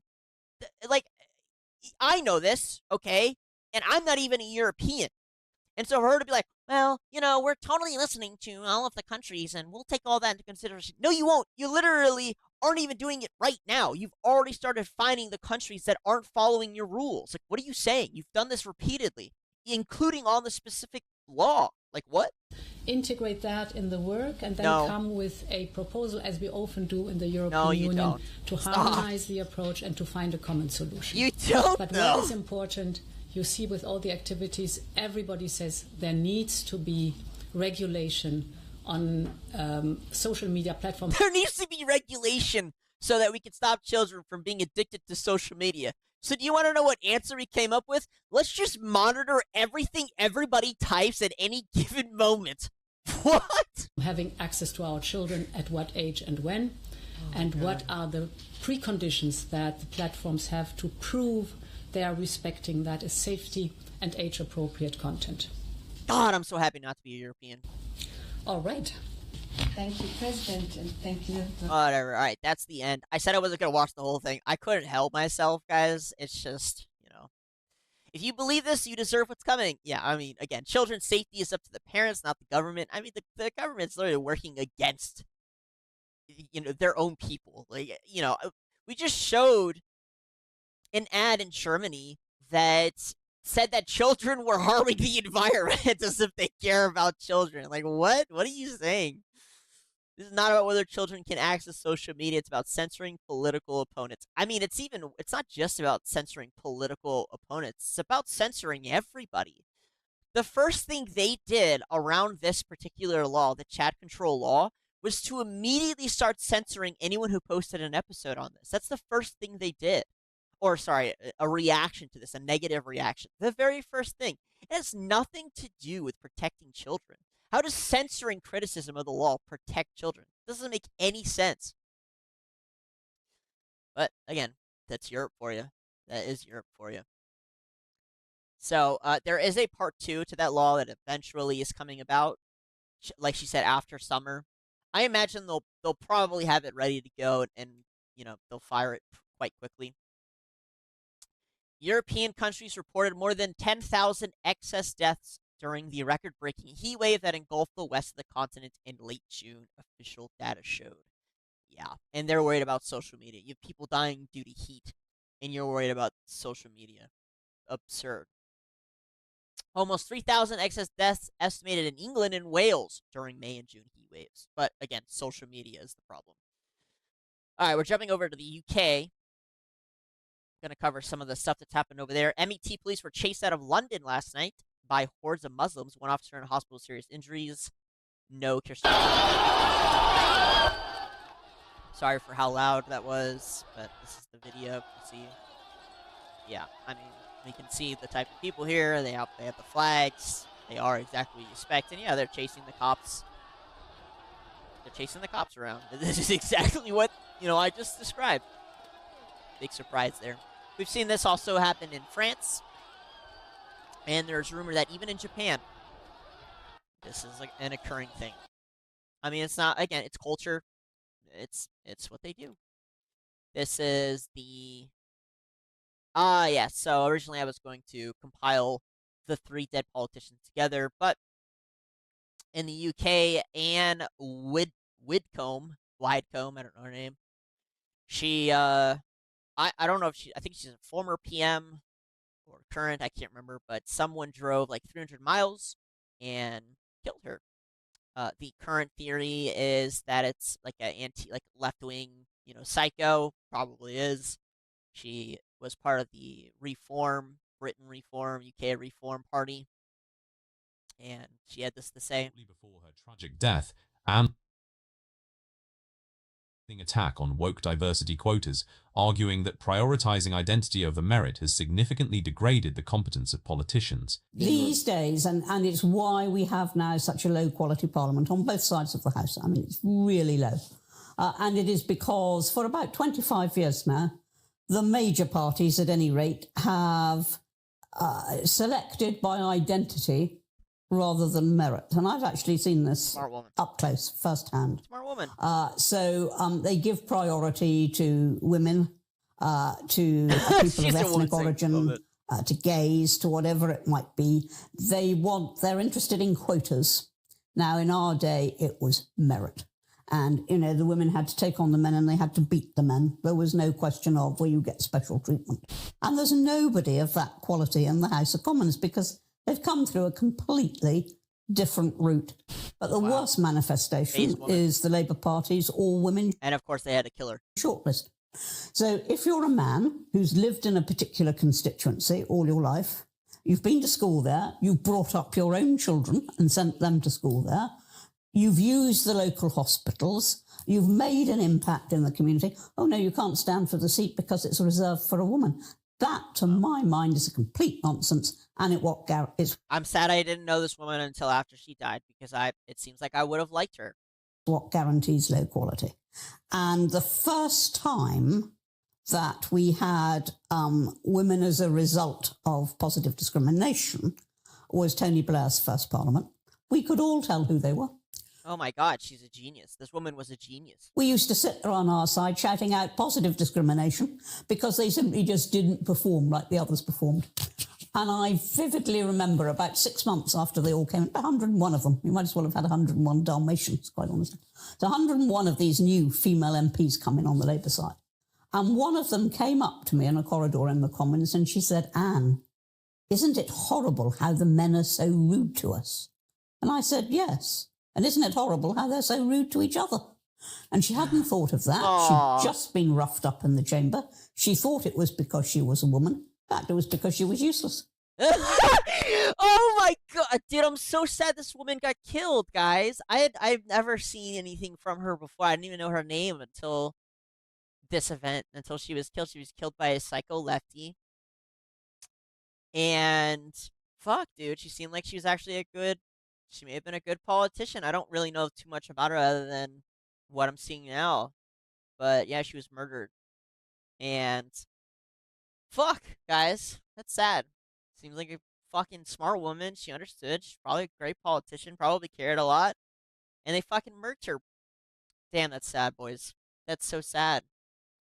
And what's depressing is there are a lot of people like this. And by people, I mean women like this who could probably do a lot of good. And they're gay-kept the most, not by the opposition, but by, the other women.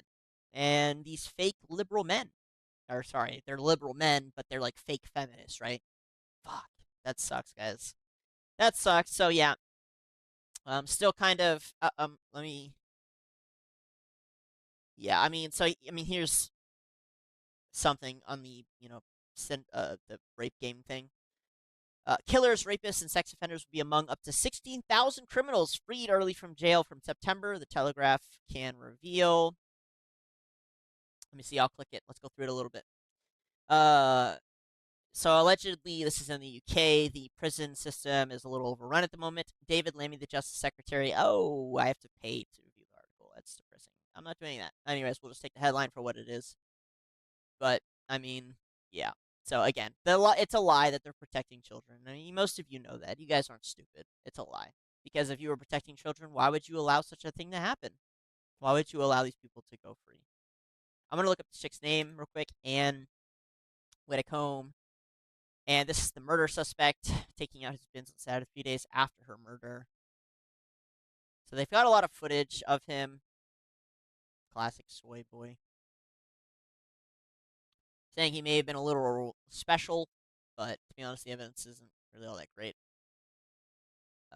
Here is Jesse Phillips, who I guess is another MP, Labor MP, a woman. And would better go this week. Not only is she a little fascist beast, but also an anti-abortionist. What a lovely woman. What does that have to do with her having to go? Yeah. Counter-terror police. So this was labeled as a terrorist, basically a terrorist event, a left-wing terrorist event. So naturally, I'm going to cover it, but they had to show all this, quote, right-wing terrorist activity instead. And we'll go through it. They showed her house on live TV. Yeah. This is them raiding the house.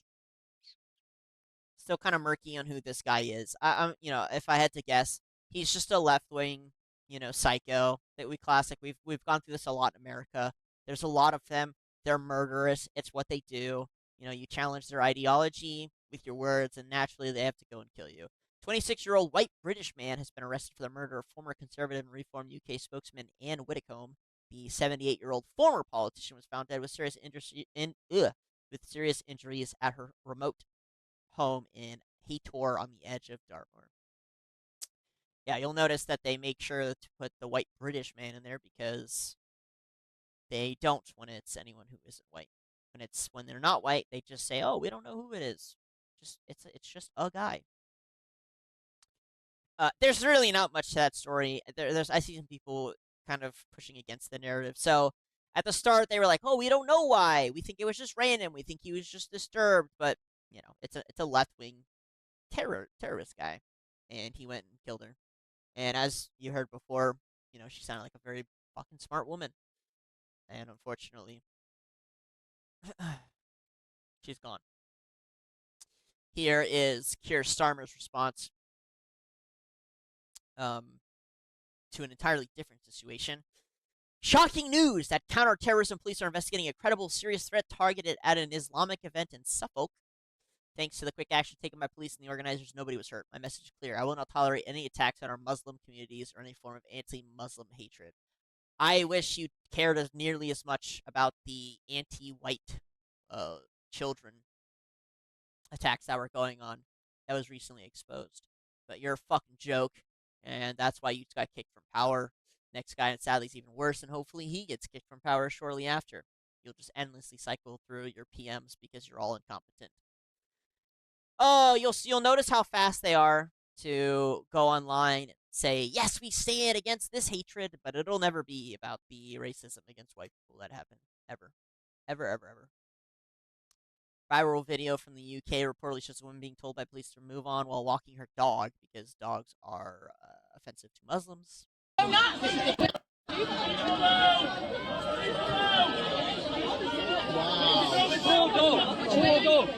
is the police. Hey, I'm no not. This is the police appeasing the leftists again.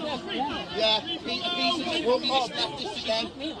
I'm not a Nazi. Looking for me to call it to prevent the breach of the peace. What? Just for calling me for saying I don't want to be called. I can't imagine being these people, guys.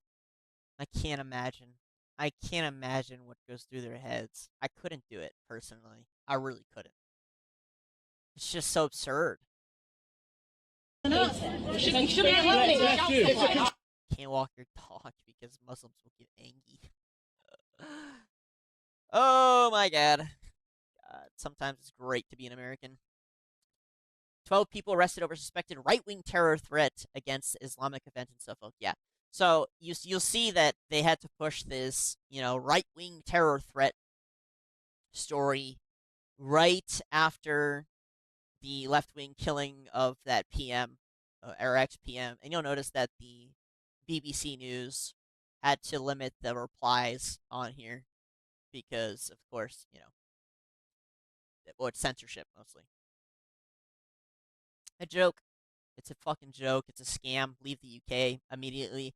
Andy Burnham has secured the backing of 349 Labour MPs, meaning he will become the next Labour leader and Prime Minister. We know.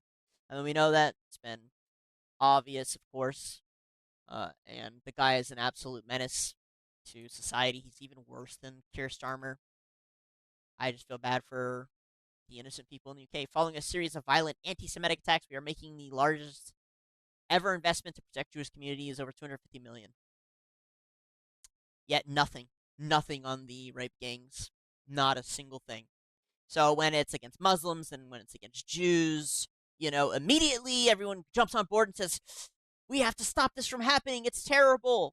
But when the rape gang inquiry drops, they say, oh, well, we're going to put some money together and do some further investigations because we just don't know what the truth is. But for these other protected communities, totally fine.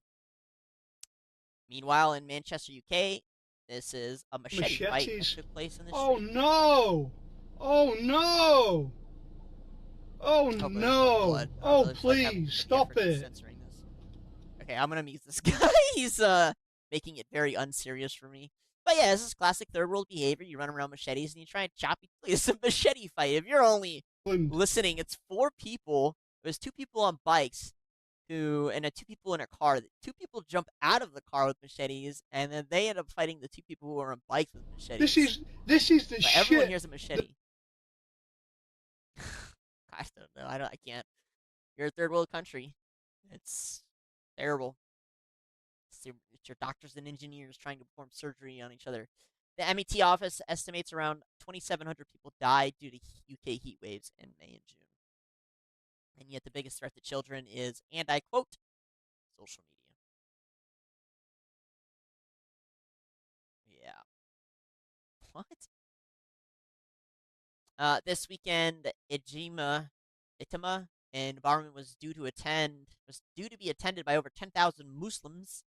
Instead, it ended early after a credible extreme right-wing terrorism related threat. Shut the fuck up. Shut the fuck up. Just shut up. Their actions, those attending the UK Ijtima in Barham were kept safe. 12 individuals have now been arrested as part of an investigation. Yeah. I mean, it's no coincidence that they won't shut the fuck up about this right after that poor woman was killed by a left-wing psycho. They have to kind of counterbalance it and put it more in their favor. Forget about the left-wing psychos running around killing people. Forget about the migrants. Look at this. Look at this. We've seen this before. This is what they do. This is why they want to control social media. It's the whole reason. Here, follow-up here in Australia. I'm starting to see a lot of this. This is a news article from an Australian news agency, and they said, girls married off as climate change coping strategy. I thought this was a joke, but it's real. abc.net.au. Climate change is now believed to be a leading contributor to more frequent and younger nuptials, with 12 million girls tipped to become a child bride this year. Imagine that, guys. It actually makes a lot of sense for child marriage to exist. Why? Because of climate change, guys. I mean, honestly, my brain hurts. I can't even believe that's real. But yeah, holy shit. Should I go and see? Let's see if we can read the article. Let's go check it out. Hold on. abc.net.au. Let's see if we can find it. Let me post it here. I didn't know this site existed. So they're covering. Is there a search feature? Let's see. Child marriage. They probably took it down. They tend to catch a lot of heat for these things, and then they end up taking it down. Parental alienation details. Wait, hold on. I think I can just click here. Fuck. I want to read the actual article. No more than one compass. All right, I don't see it. I don't want to waste your guys' time. Can't see how. Yeah, I don't see it. I don't see it on here. Try one more time by typing climate change. This is really similar to another article I saw from the BBC in which they said that. Oh, I found it. It's right here. Climate change becoming. There's no way this is real, guys. Climate change becoming a major driver of child marriage across Asia and the Pacific. Brother. Oh my god. This is disgusting. This is written by a woman. In short, the growing intensity of natural disasters across Asia is leading to increasing numbers of child marriage of girls, according to aid organizations. They're worried this year's El Nino could exacerbate the issue of child marriage. Holy shit, guys. What? This is an Australian news article. Advocates are calling for funding and resources around child marriage to be better integrated into climate change response and resilience programs. What? Runa was 15 when she married a man she had never met. Cyclone Ramal ripped through her camp in Bangladesh, killing her family chicken and ducks, which were the source of both their food and income. Runa's mother, who had become the sole income earner after her husband died a year earlier, then lost weeks of laboring work due to the natural disaster. She could no longer financially support Runa, now 17, and her 3 brothers. She felt she had no choice but to arrange my marriage. Oh, God. This is disgusting. And people think I'm exaggerating when I talk about Europe. When I talk about Europe and I talk about them wanting to censor so that you don't know about the migrant stuff going on or about the cultural changes they're trying to push. And to be honest with you, even to this extent, I never know how bad it's going to get. I see these things and I'm like, oh, it's a funny parody, right? This would be a parody. Like, this would be a joke that South Park would make or a joke that The Onion would make. And yet it's a real article. Somebody sat down and thought to themselves, a woman, by the way, who you would think would would truly understand what was going on, sat down and wrote, yes, the true cause of child marriage is climate change. We need to fight climate change in order to stop child marriage. Some woman actually sat down and wrote that. She's probably paid a lot of money too, and she probably got paid to go to college. Unfathomable fucking possibilities. Excuse me. Boy. 12 million girls are tipped to become child brides this year, according to Plan International. By the way, this is in Bangladesh. 500,000 Bangladeshians are set to be imported into Japan. 12 million girls are tipped to become child brides this year, according to Plan International. Child marriage is a global problem across cultures and religions.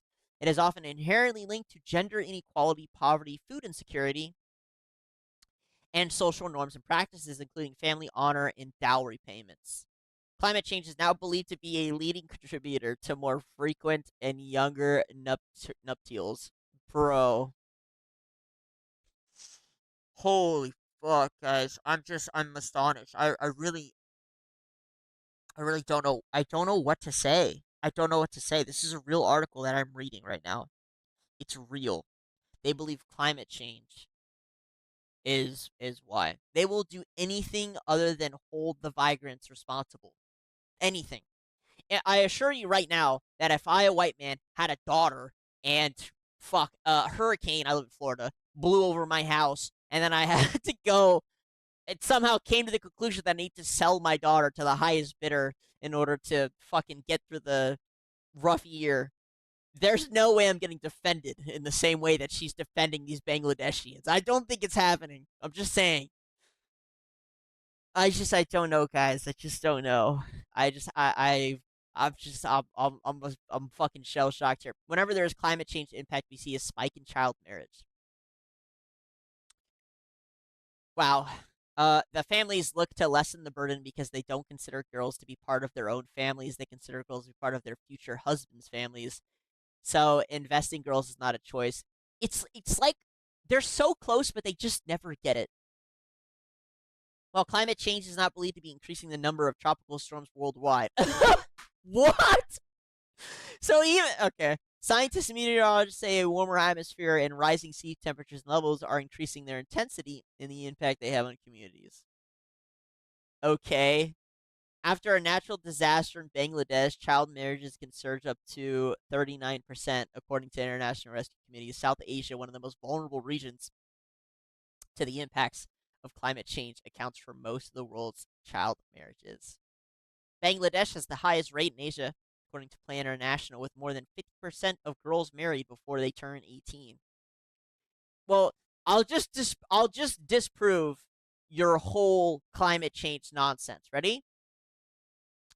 I don't think child marriage in I was gonna say Western countries, but I'm just gonna put it to like America, because this doesn't really feel like there's many first world countries anymore. Increase after there's a storm. So I don't think it's climate change. I'm just going to say that. I live in Florida. Trust me, if anyone's gonna get affected by climate change, it would be us. I assure you, child marriages aren't jumping 50% due to every hurricane that hits here. Bangladesh is the highest rate in Asia, according to Plan International, with more than 50% of girls married before they turn 18. Getting married meant Runa had to drop out of school to focus on being a wife, and soon after her mother. I did not want to get married. I wanted to continue my education. Too bad. The white women say you gotta get married because of climate change. The decision made me very unhappy, very sad and helpless. But Runa is in some ways one of the lucky ones. Oh, God. Disgusting. Ugh. What a nasty bitch who wrote this, guys. What a nasty person. When we covered the rape gang report and that nasty woman came out and said that she disagreed with the way it was presented, she was going to run the same narrative that the rape gangs only existed because of people were poor. That it wasn't a cultural thing. That's what this is too.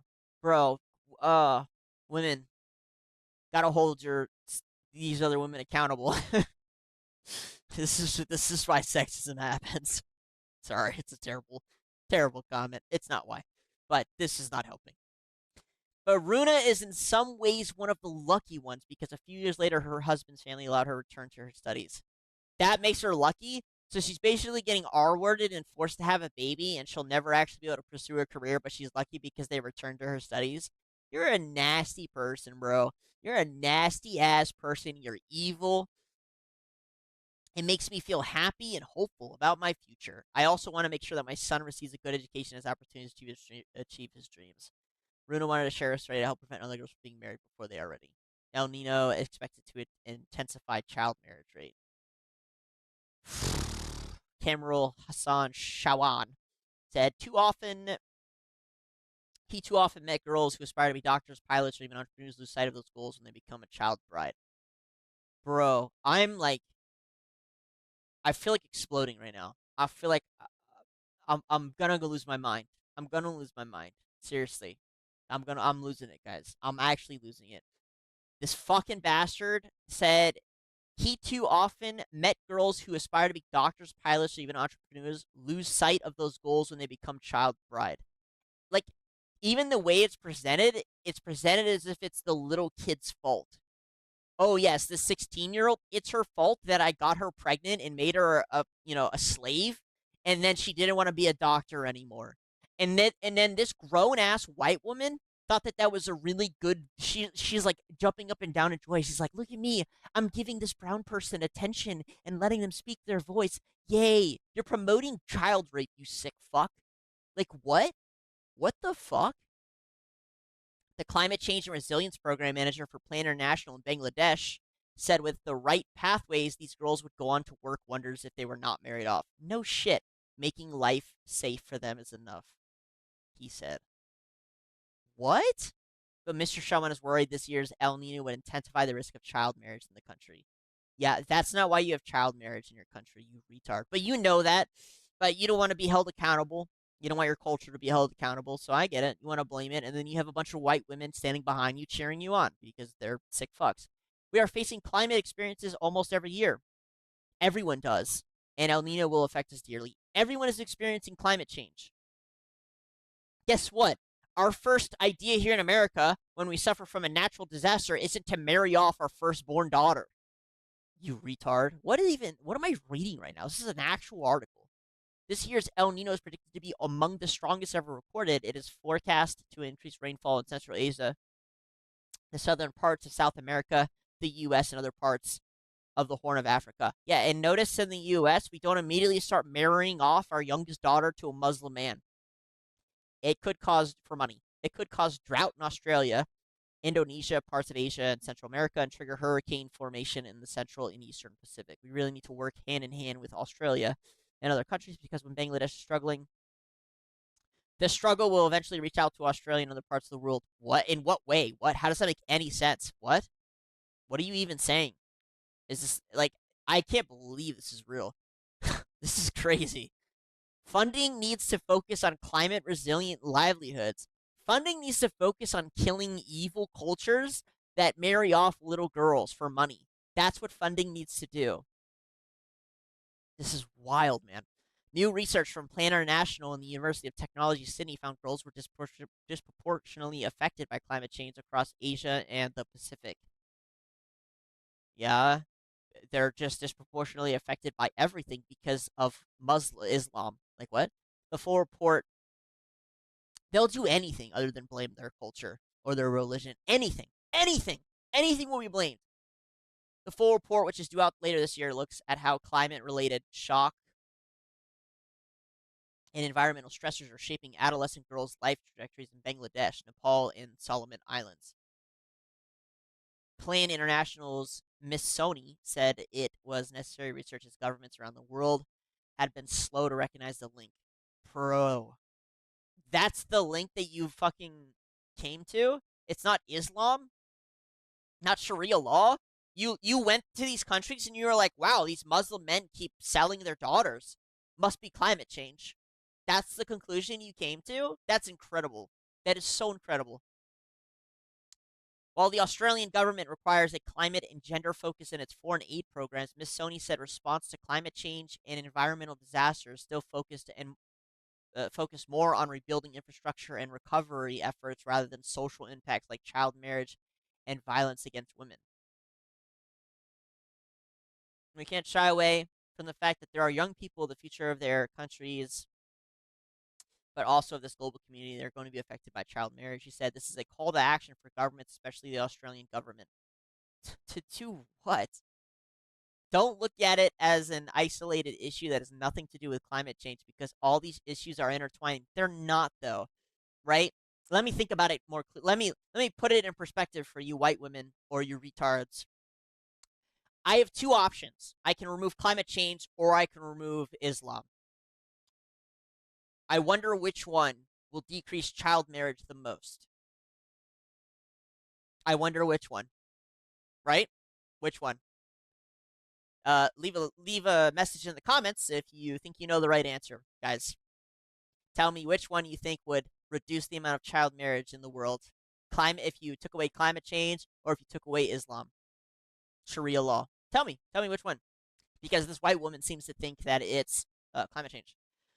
Australia's Department of Foreign Affairs and Trade said it was committed to ending child marriage and protecting the rights of adolescent girls across the Indo-Pacific region. Australia is supporting integrated efforts to address the drivers of child marriage, including through strengthening education, child protection, and gender-based violence prevention and sexual and reproductive health and rights services, the department spokesperson said.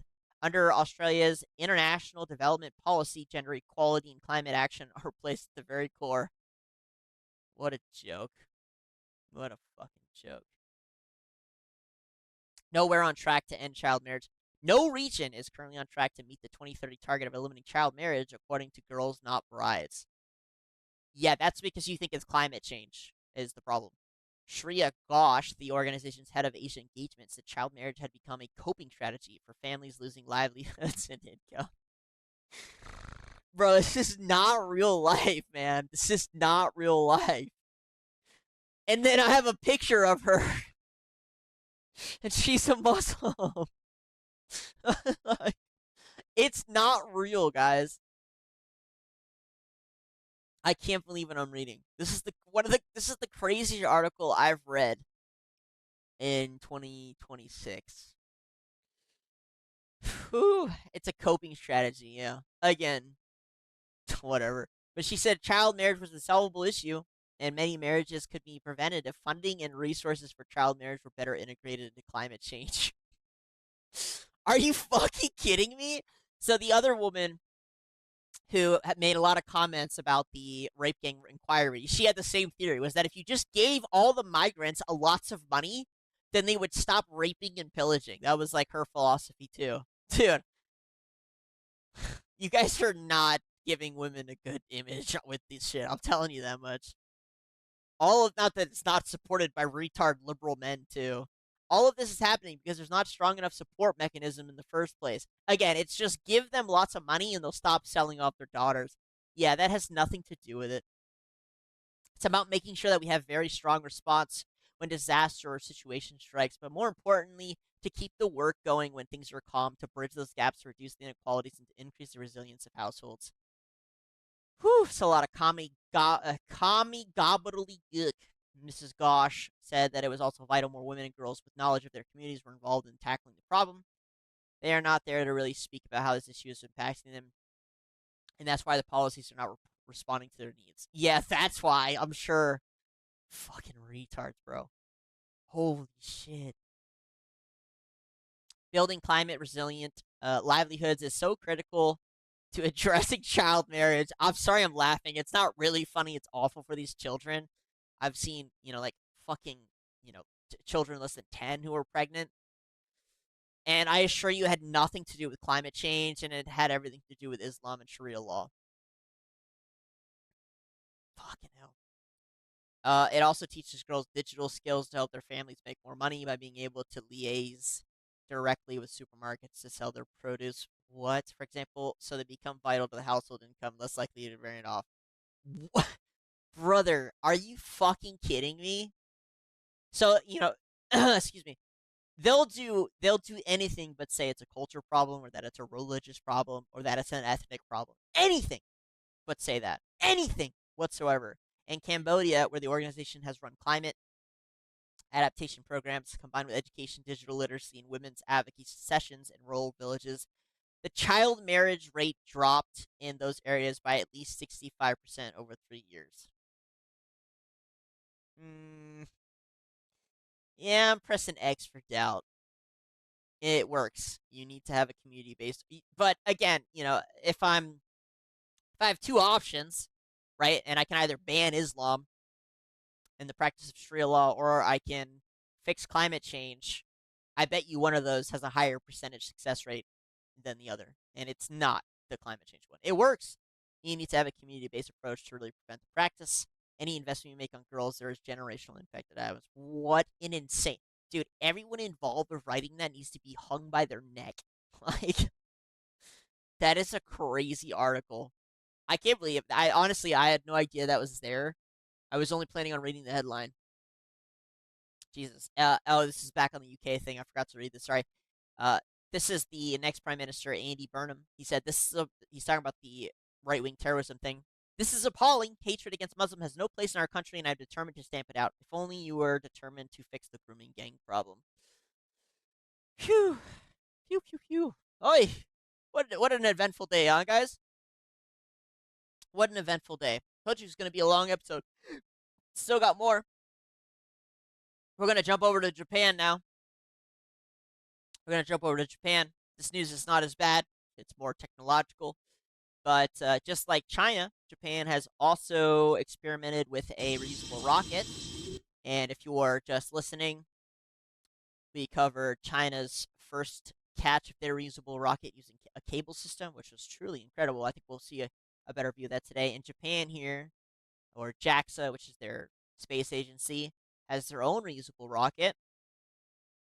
And it's a smaller test, but it managed to hover for a little bit and then land back down on its own. And yeah, you can see the space race is very active. Again, it's just an amazing feat of technology. It's the next step towards our future, towards our technological future. And congratulations to the Japanese for accomplishing that. Good for you guys. Way to join the party. You are now one of 3. Congrats. Japan says it needs to better its counterintelligence after a New York Times report called the country a Russian den of spies and a key source of weapons components. And so shortly after that, they announced that they would be building their first centralized intelligence agency since World War II with the help of US, Australia, and Germany. Yeah, Japan has been rapidly militarizing since China's incursions in the sea with the U.S. support. Now, obviously, the U.S. does a lot of spying on them themselves, but I would like Japan to grow as a bigger ally to the U.S.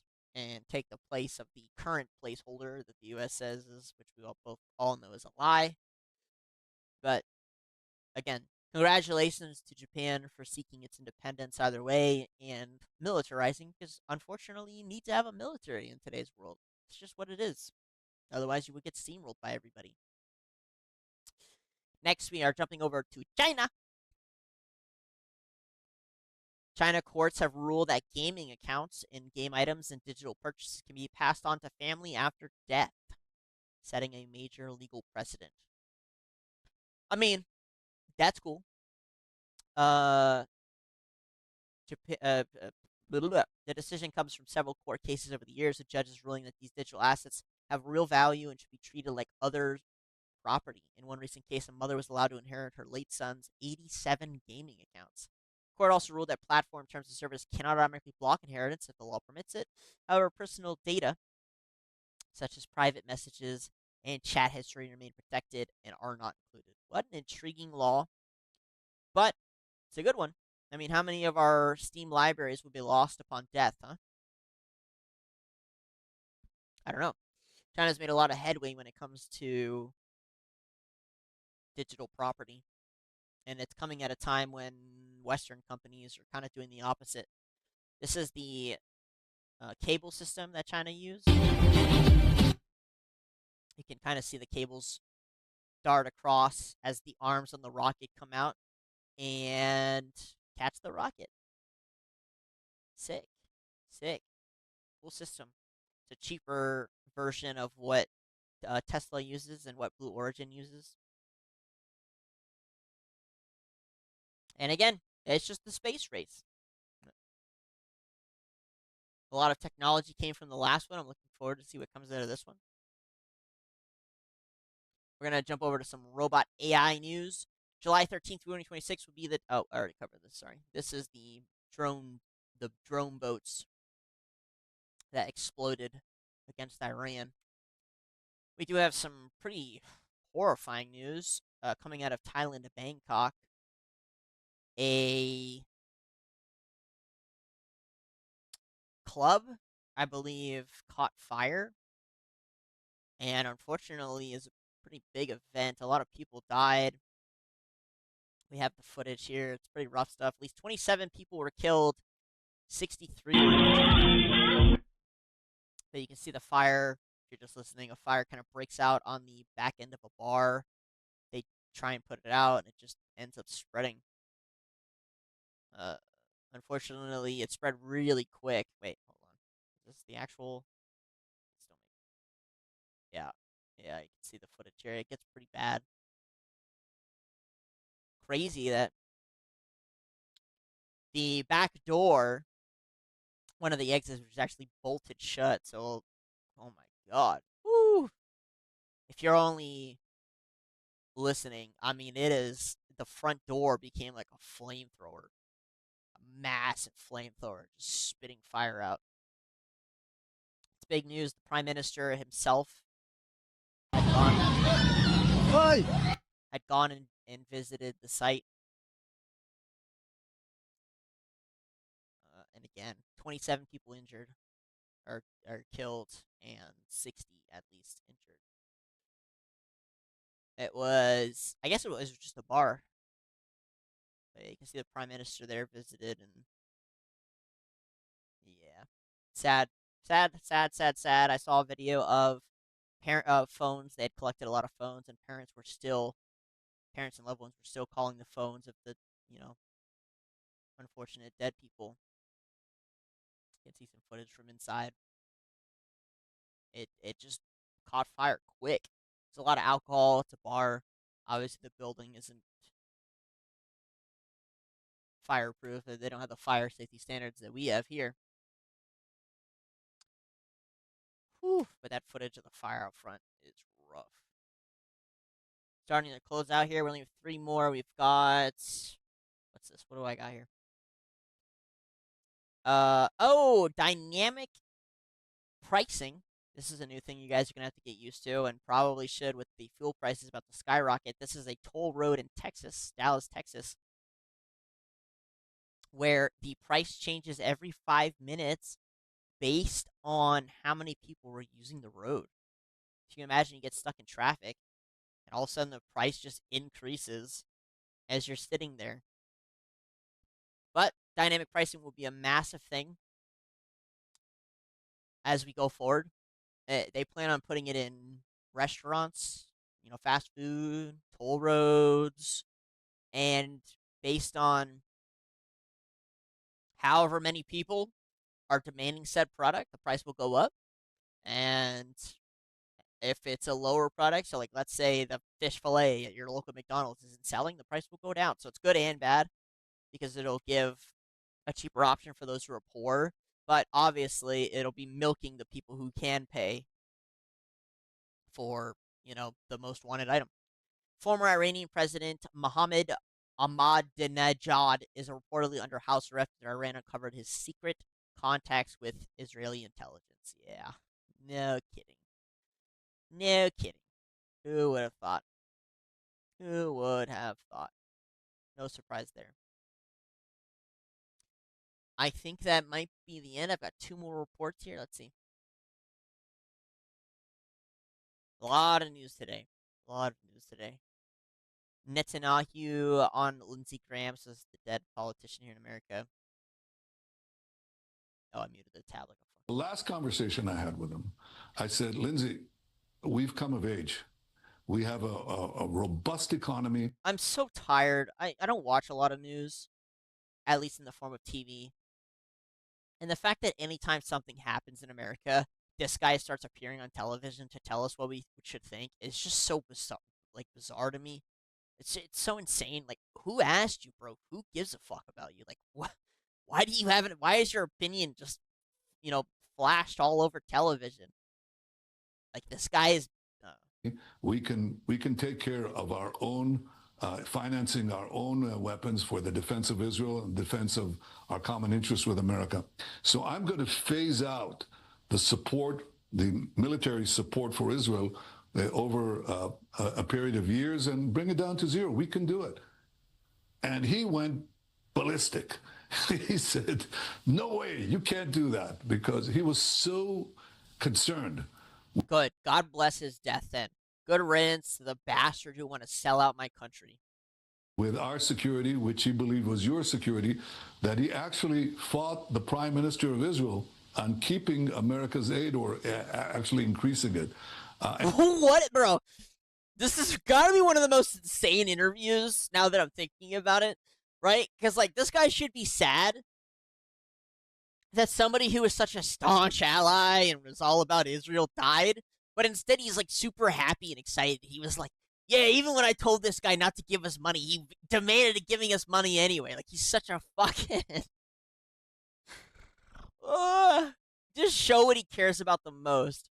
Oh yeah, my good friend died, and I remember one time I was broke and didn't have money, and he just insisted he's gonna give me money anyway. God, I miss that guy. What the fuck? And hey, don't worry, he'll be waiting for you. He'll be waiting for you down below. You'll see him soon. Dude, what kind of a person this extraordinary... When you pass from natural. Extraordinary friend was. Causes. But... He was an extraordinary friend because he gave us lots of money. What a fucking Jew thing to say. Jesus. I'm a Jew, I can say that. Okay? I got at least 10% Ashkenazi blood. I'm allowed to say that. I'm allowed to say that. Oh my God. Here's Lindsey Graham. Forget it. I'm not with you. I'm with Israel. I will be with Israel to our dying day. They're the best ally we could hope for. So we have a commander-in-chief and Fuck you, dude. Good riddance. Good fucking riddance from you, brother. Oh my God. Who I think is Ronald Reagan plus. They're the best ally we could hope for. So we have a commander-in-chief and President Trump, who I think is Ronald Reagan plus. Forget it. I'm not with you. I'm with Israel. I will be with Israel to our dying day.